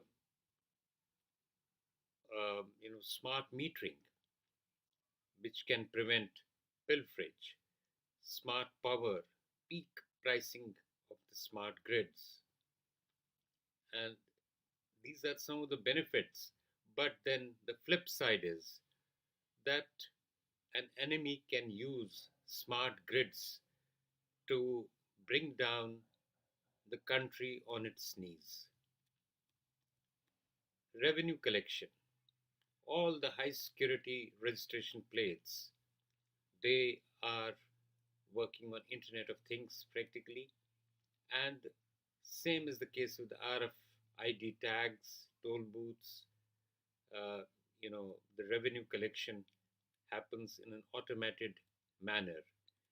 3D printing has a lot of applications, including in the domain of healthcare, like prosthetics, dentistry, bioprinting of body parts. In education also, 3D printing in concept of designing, need for optimization, real engineering, housing. 3D printing houses can be ready within 24 hours and they cost less than an iPhone. And these are being used. Drone manufacturing to order the customized drones can happen with the help of 3D printing. Prototype development. This is a big advantage of 3D printing.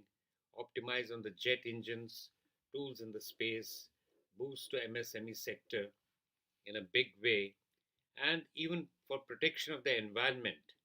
Bahrain government has used some technology like 3D printing for coral-shaped reefs to repair the damages and restore the ecosystem in the sea.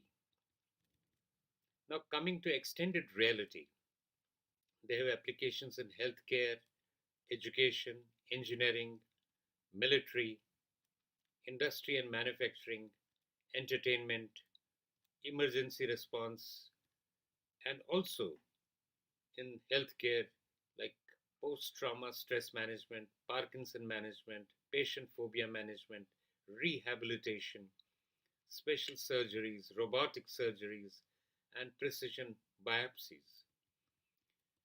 And besides this, it helps in healthcare training, in understanding anatomy and understanding machines and ecology. Drones, they help in geosurvey. There are a lot of opportunities like mapping, maintenance of records. Challenges are hacking of the system. Security with the help of drones in monitoring and operations. And the breach, of course, can lead to chaos, major security challenge itself. Shipping and delivery, that can happen through drones, and it's already happening, in fact, commercial parcels. And the wrong delivery of packages also could be a challenge. Healthcare defibs are being used, leveraging drones. Collection of blood samples from remote areas in case of patients needing emergency help is possible with the help of drones. Agriculture is another area where these also aid to precision agriculture and research authentication. Disaster management, again, drones play a big role in search and rescue operations and support. Digital twins is another area which impact the agriculture, automobile, aerospace, healthcare, city, construction, manufacturing, vessel management, drilling platforms, electricity in a big way. This is basically a marriage of physical world and the virtual world where simulation happens, and the other technologies which are an integral part of it are the IoT, the artificial intelligence, and data analytics. The opportunities are that it ensures efficiency, effectiveness, and predicts challenges in advance. The challenges, of course, the breach can lead to a major chaos. 5G networks, the special features, as we are aware, are speeds of 1 GB per second throughput, less than 1 millisecond of latency, low power base stations, renewable energy, rural areas makes it a feasible option in remote and inaccessible areas, distributed architecture, open RAN, indoor solutions, extensive fiber network. These are some of the things which are spatial to 5G networks, and special applications are autonomous cars, and also, that would result order on the road. The challenge is, again, a breach can lead to accidents, major problems.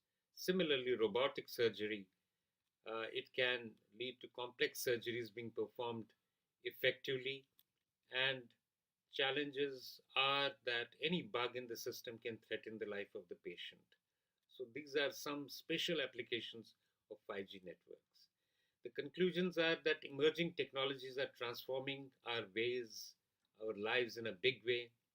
The major challenges are going to take place in our lives in the near future, the way we live and conduct our business. However, we might face major challenges which could offset the gains that the mankind makes on account of these advances. We need to focus on various challenges as a nation and need to have effective laws as well in place to take care of some of these challenges. Thank you. Thank you, sir, for highlighting how digital technologies can help us bridge gaps between entities. Our next speaker is Mr. Ashok Kumar Sitharaman, Center Director, E-Government Leadership Center, National University of Singapore. Namaskar. Greetings from Singapore. Before I begin, I would like to congratulate Government of Nagaland and Shri K.D. Wizo, Principal Secretary for organizing the 6th edition of e-Naga Summit. Organizing such a summit in the middle of a pandemic is a testimony to the people of Nagaland for their determination and energy to pursue their goal relentlessly. I wish you all the best in your pursuit of digital government excellence.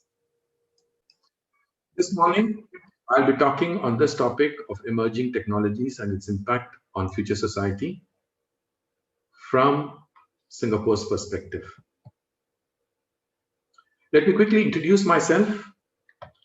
My name is Ashok Kumar. I began my work life in New Delhi, spent about 6 years there, moved to Hong Kong for 3 years, and for the last 30 years, I've been in Singapore. Bulk of the time working for the government sector, either as a part of their CIO team, Chief Information Officers team, or as a service provider to the government. I've also served the private sector in terms of banking for the Asia Pacific region for Bank of America, worked in IT enterprises, both local and multinational, Hewlett Packard and Electronic Data Systems of USA. And for the last 7 years, I've been the Center Director for E-Government Leadership Center at Institute of System Science, National University of Singapore. I also look after the international programs of that institute. I've been very honored and privileged to be amongst the world's 100 most influential individuals in digital government. A quick introduction to NUS. Established in 1905, it ranked first in Asia consistently for the last couple of decades, 11th globally, has 17 schools and institutes, one of which is Institute of System Science, established in 1981 to build ICT capacity for Singapore. Now, this 1980-81 is a very significant year for Singapore, which I'll talk about it in a moment. E-Government Leadership Center was established in 2006, which I head up. Focus was on excellence for digital government. Let me introduce Singapore. A small island, city, state, nation, 27 kilometers north to south, 50 kilometers east to west. Total land area of 725 square kilometers. We started with a 428 per capita USD in 1960s. Over the decades, we worked very hard to transform ourselves and have reached a per capita US dollar of $65,233. Now this transformation of an island from almost nothing. Here I must take a moment to explain when I say nothing. No natural resources such as oil, gas, or minerals. This change did not happen by chance. So how did it happen? Over the next few slides and few minutes, I would like to explore a few areas which contributed to Singapore's progress. And I believe, amongst many other things, these were the four elements, such as leadership, leveraging on our only resource, which I'll again talk about it in a moment, focus on citizens, and using technology as an enabler. Very clearly, the architect for Singapore was none other than the first Prime Minister of Singapore, Mr. Lee Kuan Yew. His visionary and transformational leadership propelled us to this progress, and his firm belief in merit, capabilities of individuals, the human capital, our only resource. This formed a strong pillar for us and backbone for our progress in Singapore, and we do believe we will leverage on this resource as we move forward. Therefore, protecting this precious resource is extremely important for us. As our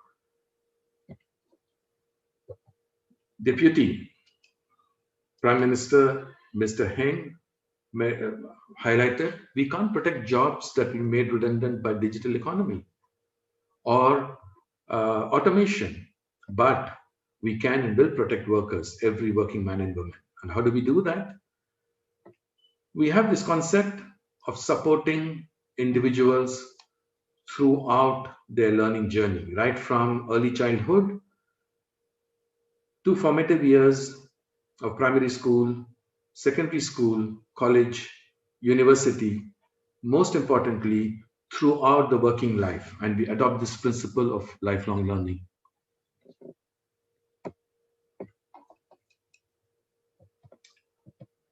Industrial revolutions will come and go.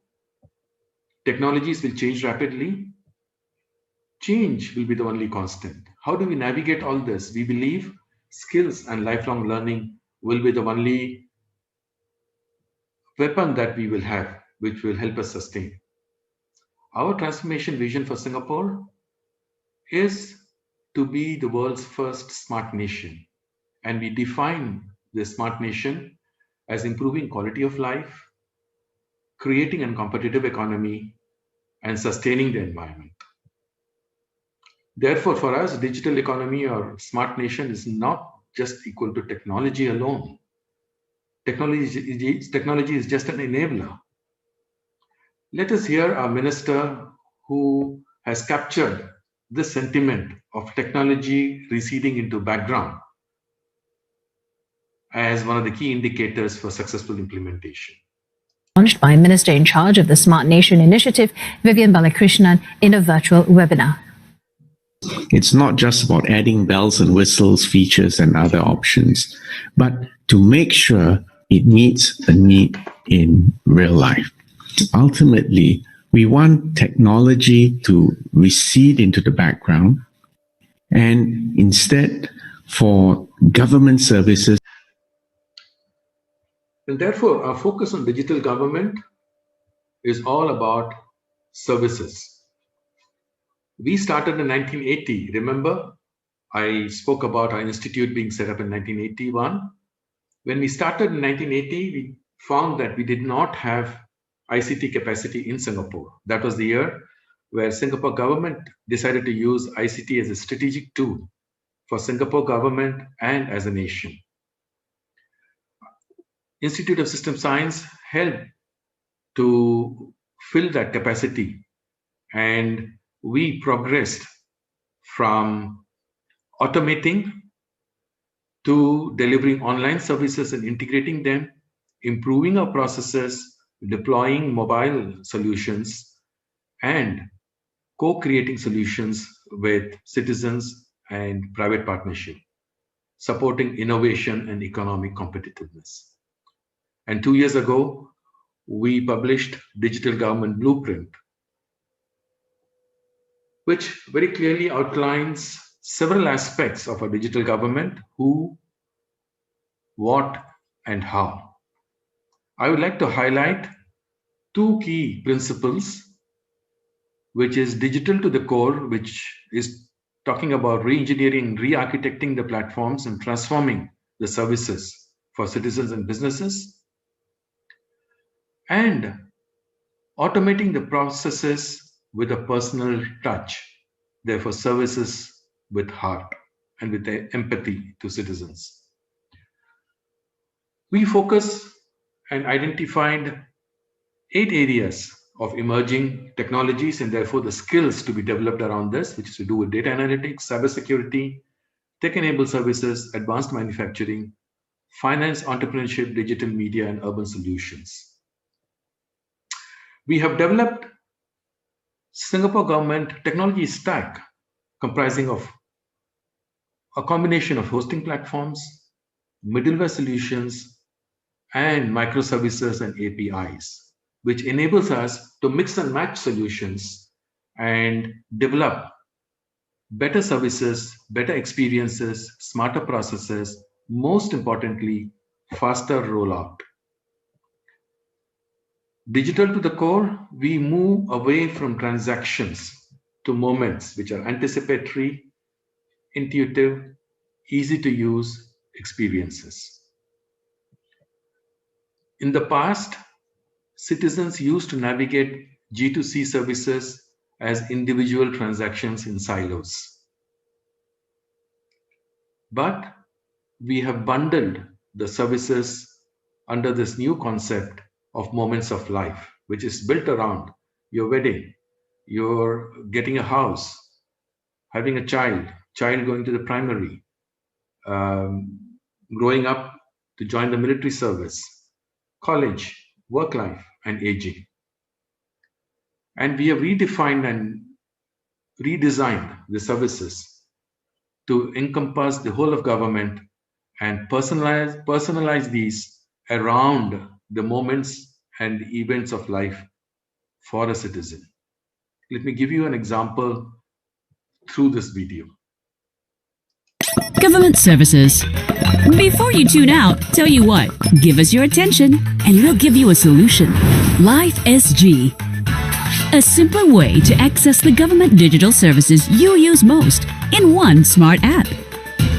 It simplifies your experience, letting you lead better lives wherever you are in life. What precious little time you have, spend it on your precious little one. Or why not yourself? Learn new lessons and expand your horizons. Discover new skills or even get support for your job search. Welcome your little one to the wonderful world of books. Or make new friends while indulging in old passions. And we'll continue to move forward together, shaping, and co creating our services so we can keep making your lives better today and in the future. This is Life SG. Simpler services, better lives. And the same technology stack and the approach has helped us to put together solutions using technology during COVID to be able to put together applications that help us traceability. So this application was put together almost literally over a weekend, and the others over a period of time over 5 days.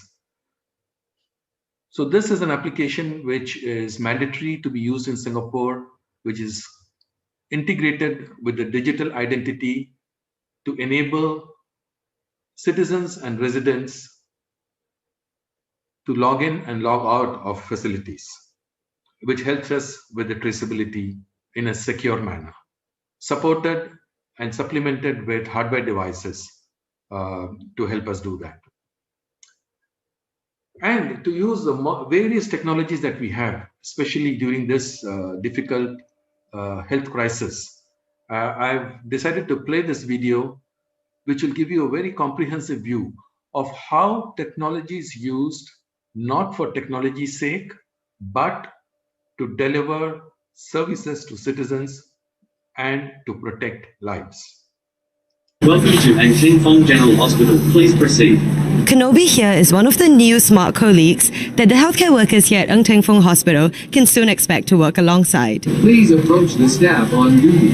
From Certis, this is another member of the hospital group's ultra-modern security team. And these two will be taking on the role of protecting the hospital and its staff starting in October. From temperature taking, safe entry to spotting suspicious objects, the security and concierge robots will also detect visitors and patients who are not wearing masks or following social distancing rules and deny these non-compliant visitors entry. To be gradually deployed across the various hospitals under the National University Health System, including Jurong Community Hospital, Alexandra Hospital, and the National University Hospital. These robots will be supported by a team of drones, which will look after the hospital from the outside, surveilling the facades for suspicious activity or possible safety hazards such as leaks and damaged roofs. Hospitals are important assets, and there's this continual need to make it safer, smarter, and of course greener. By leveraging on technology and IoT and AI, it helps us to drive efficiency, productivity, safety. For the drones, it replaced a conventional way of putting up gondolas, scaffolding to do building inspection. All right, it is expensive, time-consuming, and to a certain extent not so accurate. By using drones, you can reach out to any parts of the building, take photos, and it get transmitted to the engineers. And if there are problems to fix immediately, we can do it. The use of technology will also help the hospital be less reliant on manpower and allow for better efficiency and safety. COVID-19 actually surfaced a very challenging issues, the dependence on manpower. By leveraging on this technology, again, it improved efficiency. At the same time, it lessened the needs for manpower. And to us in NUHS, this is something that's pretty important. Taking the hospital to new heights, literally, the facilities management team here at Ng Ching Fong Hospital is using technology not just for security, but also to help with disease control. So such as with these touchless lifts like this one. Using technology to save time and save money. This change is happening relentlessly, as our Prime Minister, Mr. Lee, highlighted. World is changing. Unless we change with it, we will fall behind. So embracing this relentless change mindset is one of the important aspects we believe will take us into the future. So ladies and gentlemen, therefore in summary, transformational leadership, nurturing human capital, adopting the lifelong learning principle, citizen-centric focus, developing anticipatory personalized services around the events of life, which we call moments of life, and embracing change are key pillars, we believe, that will help us propel into the future. And of course, technology is to be used as an enabler. As our minister said, it must recede into the background. So with that, ladies and gentlemen, thank you very much for your time. Stay safe, everyone, and thank you once again. So, good afternoon, ladies and gentlemen. Thank you so much for the meaningful inputs on all the subjects of discussion. It's Christmas time all over the world, and here we are busy with e-Naga Summit. While apologizing so, we thought we can end this session with a Christmas song. After the song, we will switch over to Google Meet for question and answers if any of our resource persons could respond. If not, we'll answer from the behalf. Now, we'll listen to a Christmas song. Hark the herald angels sing, glory to the newborn King. Peace on earth and mercy mild, God and sinners reconciled. Joyful all ye nations rise, join the triumph of the skies. With angelic hosts proclaim, Christ is born in Bethlehem. Hark the herald angels sing, glory to the newborn King. Angels we have heard on high, sweetly singing o'er the plains, and the mountains in reply, echoing their joyous strains. Come to Bethlehem and see Him whose birth the angels sing. Come adore on bended knee Christ the Lord, the newborn King. Gloria,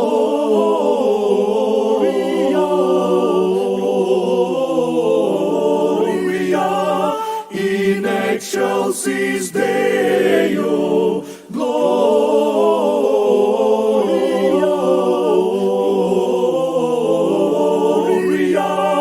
in excelsis Deo.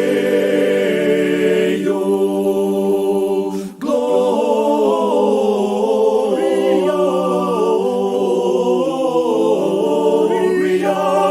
in excelsis Deo.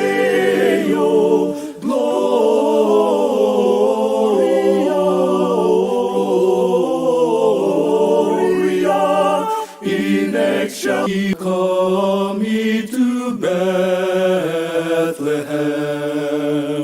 Come and behold Him, born the King of angels. Oh, come, let us adore Him. Oh, come, let us adore Him. Oh, come, let us adore Him, Christ the Lord.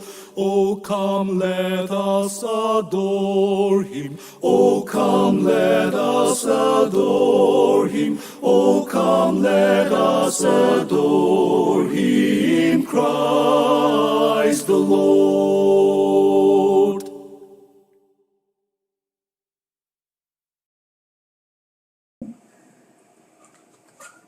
Sujing, bisa sosok lagi. Ya.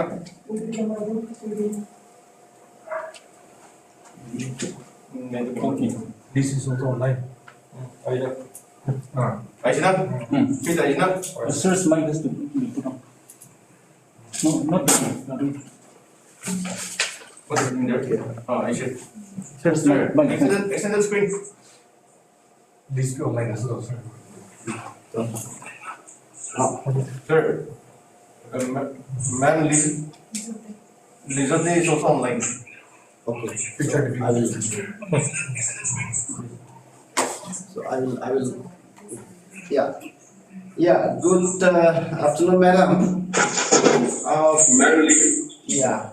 The first question asked is to Madam Lisolet Longso, founder, partner, future navigator of Hyperloops. The question is, how do we notice or recognize the key factors of future technologies and understand its relevance for us?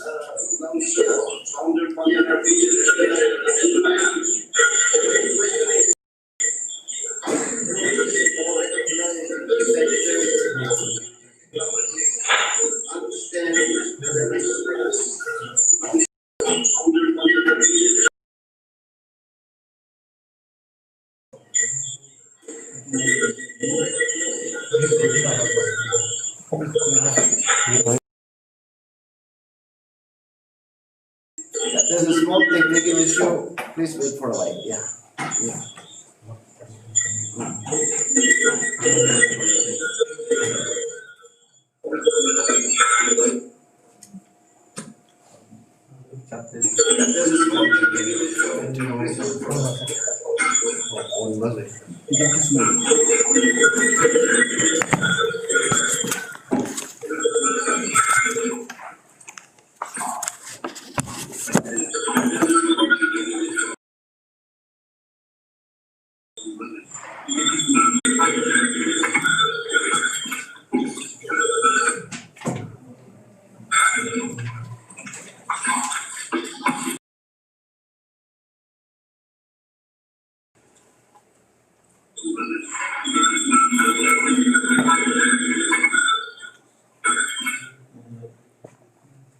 No.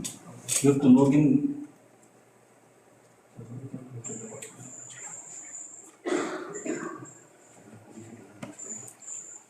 I don't think I can get this to work. We are able to hear you properly, but the video issue is there. Yeah.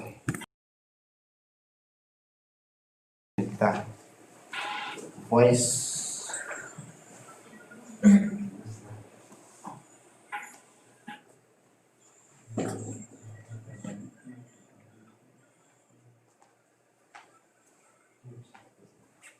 It's muted. Yeah, You have muted to the others. I can speak. I can speak now. But if it is not visible, also we will turn on their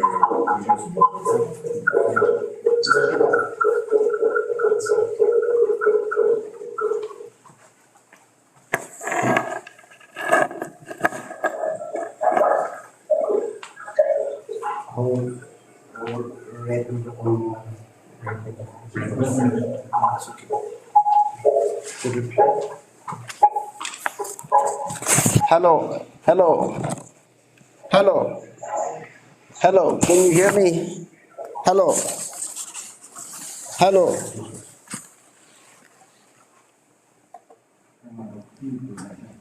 Yeah, I can hear you, Mr. Nizam. Yeah, you can hear me? Yeah.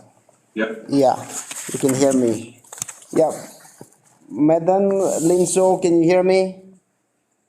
Madam, can you hear me? Yes, I can hear you. Yeah, I can hear you. then shall I raise the question? Yeah, the question is to you is, how do we notice or recognize the key factors of future technologies and understand its relevance for us?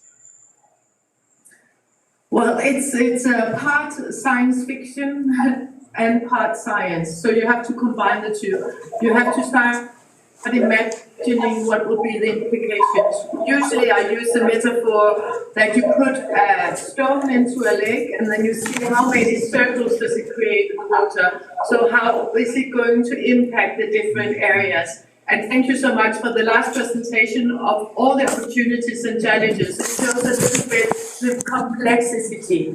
So I think the biggest technological transformation that we are having is actually making these very complex pictures where we tend to sub-optimize think in silos, that we'll have a more holistic picture once we manage to use these digital twins. We have this generation of gamers coming now, and imagine that we can use artificial intelligence and simulations to try out different futures before they are there. That will enable us to make much better ethical decisions and much wiser law. So if I have to point to one technology, is the ability to bring the whole picture together using Internet of Things, smart data, creating a digital twin where you, in a sense, tap into a global brain of experience while at the same time executing locally in Nagaland. And I know you don't have many natural resources in Nagaland, but I think if you are able to do just that, you can go very far in the society that we are entering into. And I wish you the best of luck for that. We have another questions asked by our viewers. The next question is, what, in your opinion, will be the most important future transformation scenario post-COVID pandemic? I think the most important thing will be democratization to the people, that we are actually having different opportunities with the blockchain and with this digital every person to get involved in the process. So our democratic muscle will greatly improve with this digitalization, so that you, and wherever you are, you have all the information, people can access this important information about their own society and future. So that kind of information sharing, I think, is crucial in terms of the future of education and for young kids to actually find a place in society. Thank you so much, Madam, for answering questions with so much clarity. Thank you so much. Thank you. Thank you so much for inviting me today, and I hope you use the future wisely. Thank you so much. Thank you so much. Thank you so much. We have one question for Dr. Omkarai, but I believe he's not in the loop. Yeah, Dr. Omkarai. Sir, you spoke about the Octa-Any project. Can you elaborate on it, please?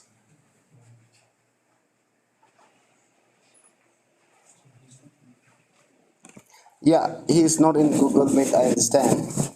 So what we understand from our side is Octanet is a state-of-art incubation started with vision to support and promote innovative startups and entrepreneurs in northeastern region.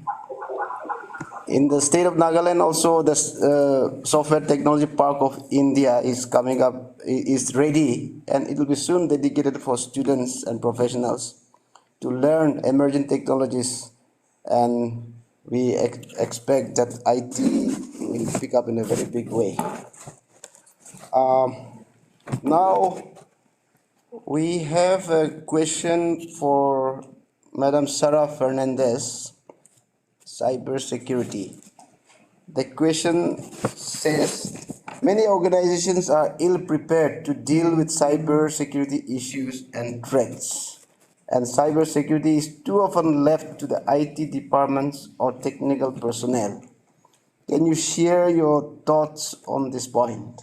This is a question asked for Madam Sarah Fernandez. Yeah, she's not on the Google Meet. What we understand is that a strong IT systems will be able to prevent and deter cyber threats, but there's much that managers outside IT needs to be aware of, even if they don't have any real understanding of technology in particular. All employees needs to be educated about cyber safe behavior, and business process need to be designed that don't open organization up to unnecessary cyber risk. This is what we understand. There's a question to Madam Marley Migrate, Cyber Hygiene or Cyber Hygiene. The question asked is Zoom safe enough to use? Yeah, I believe Madam is not in the Google Meet. From our side, what we understand is that security concerns regarding use of Zoom app has made news recently, and there are security vulnerabilities, poor default configurations, which has led to incidents where unauthorized participations during private calls have been reported. So for regular home users, we feel Zoom is suitable for everyday use.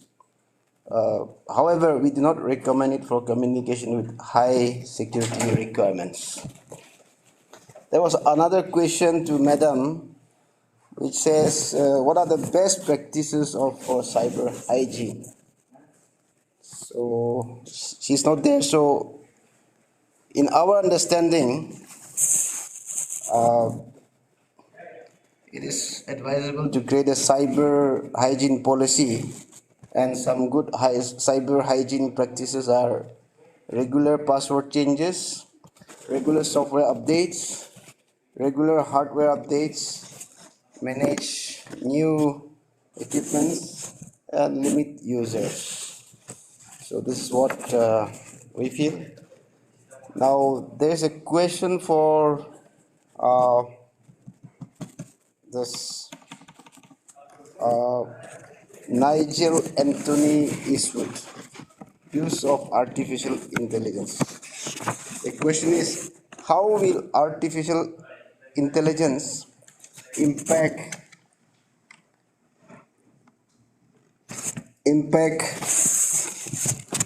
future jobs? They send an email reply to us, and the reply is like this: artificial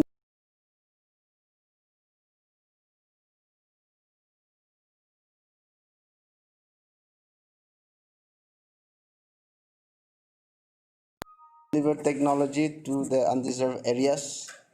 AI is making progress through recent innovations, but it's too early to say that AI can completely replace humans because artificial intelligence needs humans to develop and train and continuously monitor them. Artificial intelligence won't take away all the jobs, but it will definitely assist people in day-to-day work.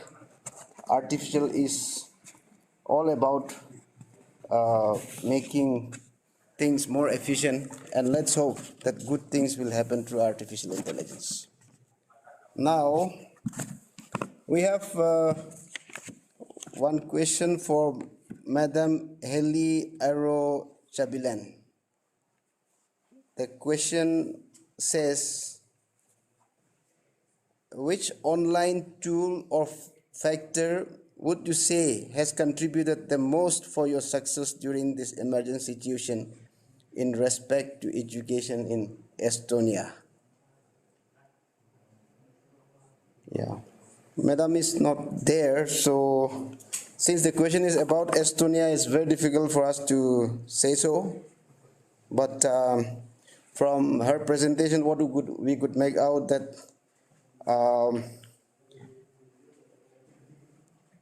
applications and these innovative tools provides an easy way for parents, teachers, and children to collaborate and organize all information necessary for teaching and learning.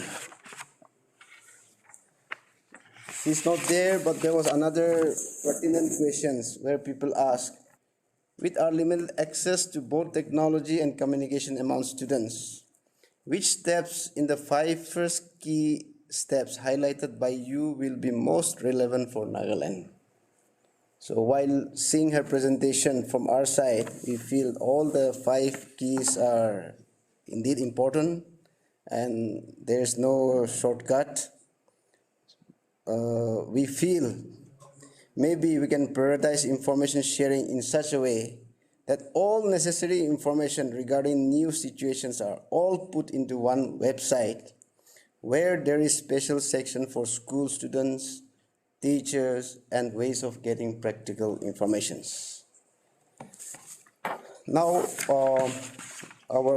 this Vimal Wakley sir is here. There's a question for him, and he's in Google Meet. The question is, how will technology transform healthcare? Wakley sir, yeah.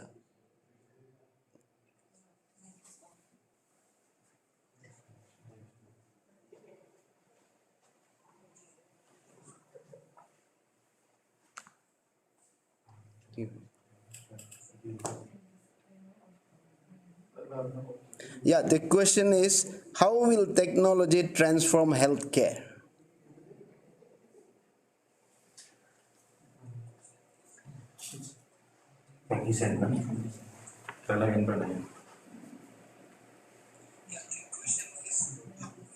Sir, we don't hear you, please.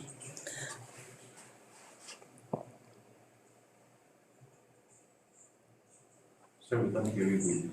Sir, your voice is not very clear. Your voice is not very clear. Can we a bit louder? Yeah.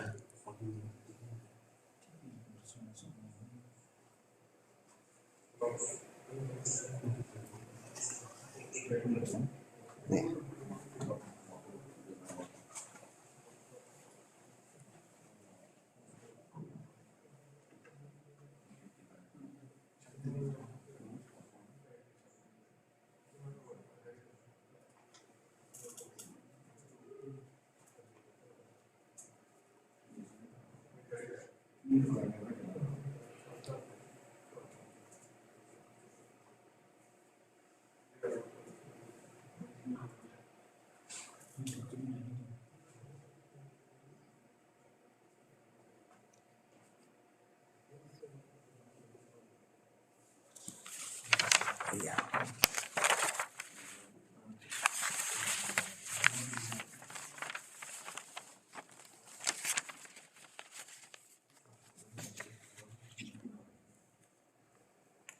Yeah, thank you, thank you. Now we have our last question for Ashok Kumar Sitharaman sir. He talked about emerging technologies. The question is, how will digital governance impact in engaging the citizens and government services?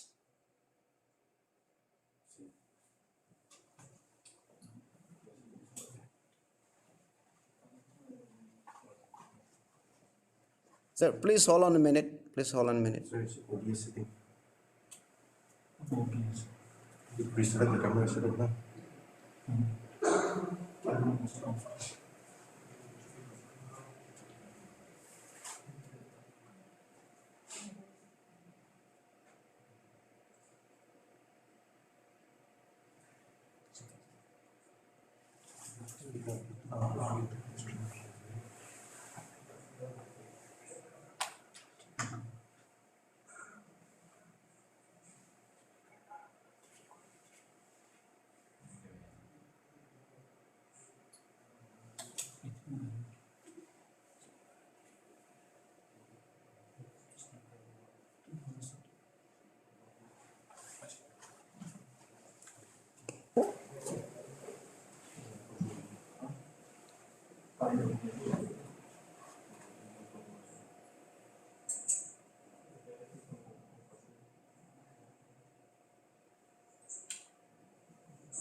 Mr. Sugo, I think I was not audible earlier. Is it, was my response heard or? You are correct. There's a problem from our side. That is We have this kind of problem. That's why we need experts like you to help us to come out and catch up with the rest of the world. I think now it's okay. Can you, if you don't mind, Sir Ashok Sitharaman, can you wait for a while and allow our Vimal Wakley sir to respond once more? Yeah. Okay. Yeah. Yeah. Okay. The response to the question was, I hope now it's okay. Yes, it's okay. It's okay. It's okay. Okay. The response was that practically every technology, whether it's artificial intelligence, IoT, blockchain, Internet of Things, big data analytics, drones, practically every technology impacts health sector in a big way. Whether it is involving taking the digital health to the rural areas or rehabilitation of people, taking care of people with physical challenges. Practically every technology is going to impact the health domain in a big way. That was my point, if I have understood the question correctly. Yes, yes. Thank you. Thank you. Now, Ashok Kumar Sitharaman sir, this is the last question. There's ample time. You can take enough time and explain to us your ideas on the question. How will technology transform? No, wait. The question asked is, how will digital governance impact in engaging the citizens and government services? You can take your own time. Yeah. So the most important aspect is when you're designing solutions, there are two important things. One, design the solutions with human empathy in mind.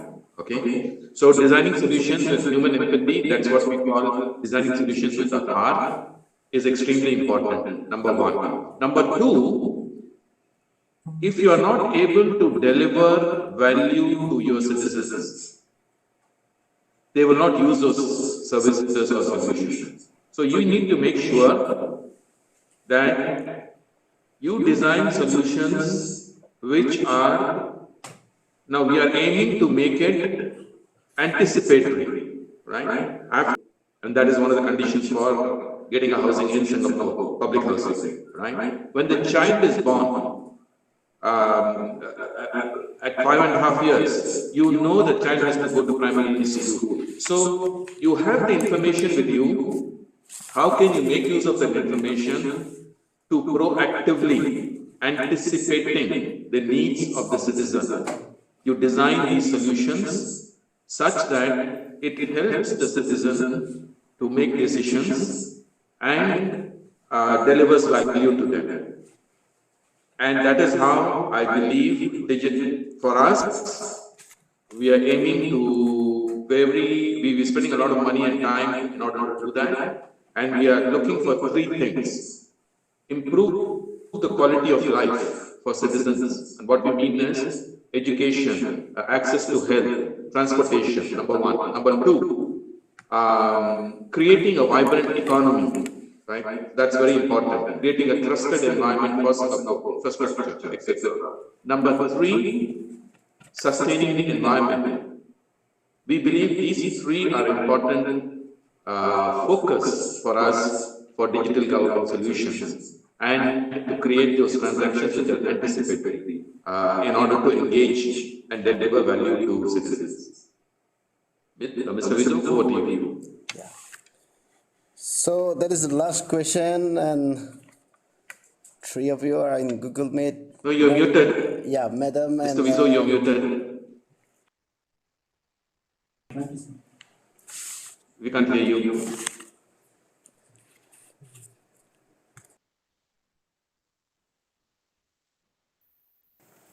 Yep. Seems okay. No.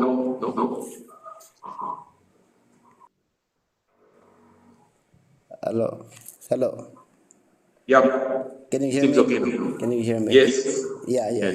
So we have come to the end of the session. If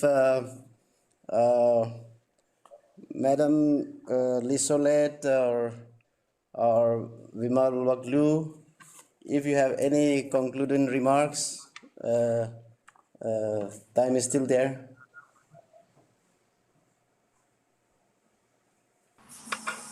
No, I just think the most important thing to go ahead is that thing with the ideas that it should not be an elitist project entering into the future. I think the countries that will succeed, the countries that will be able to invite in as many citizens as possible and who are able to educate the next generation of citizens as being curious and creators of society rather than passive on-viewers who are binging, who are afraid of finding their space. And I think, so I think mobility or e-mobility, if you like, is really about getting as many experiences from Estonia, and we have a little bit the same, that it has been really hard, that a lot of students have been working on a distance, but looking at it, we are moving into a situation of intention where more people are getting aware that they can get active into society from their own living room and the ability of doing so. I think that we will look back at this pandemic. Thank you, Mr. Bizu. First of all, I would once again like to thank you for inviting me to this particular summit. It's a wonderful.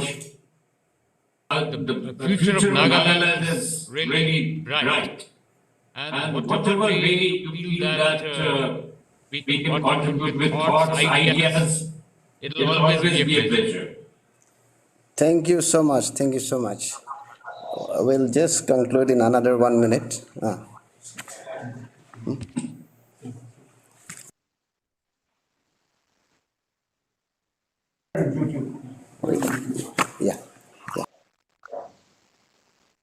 Thank you so much. All the resource persons, wonderful presentations. We also thank our viewers from all over the world. And we hope that this will enrich not only the state of Nagaland but elsewhere.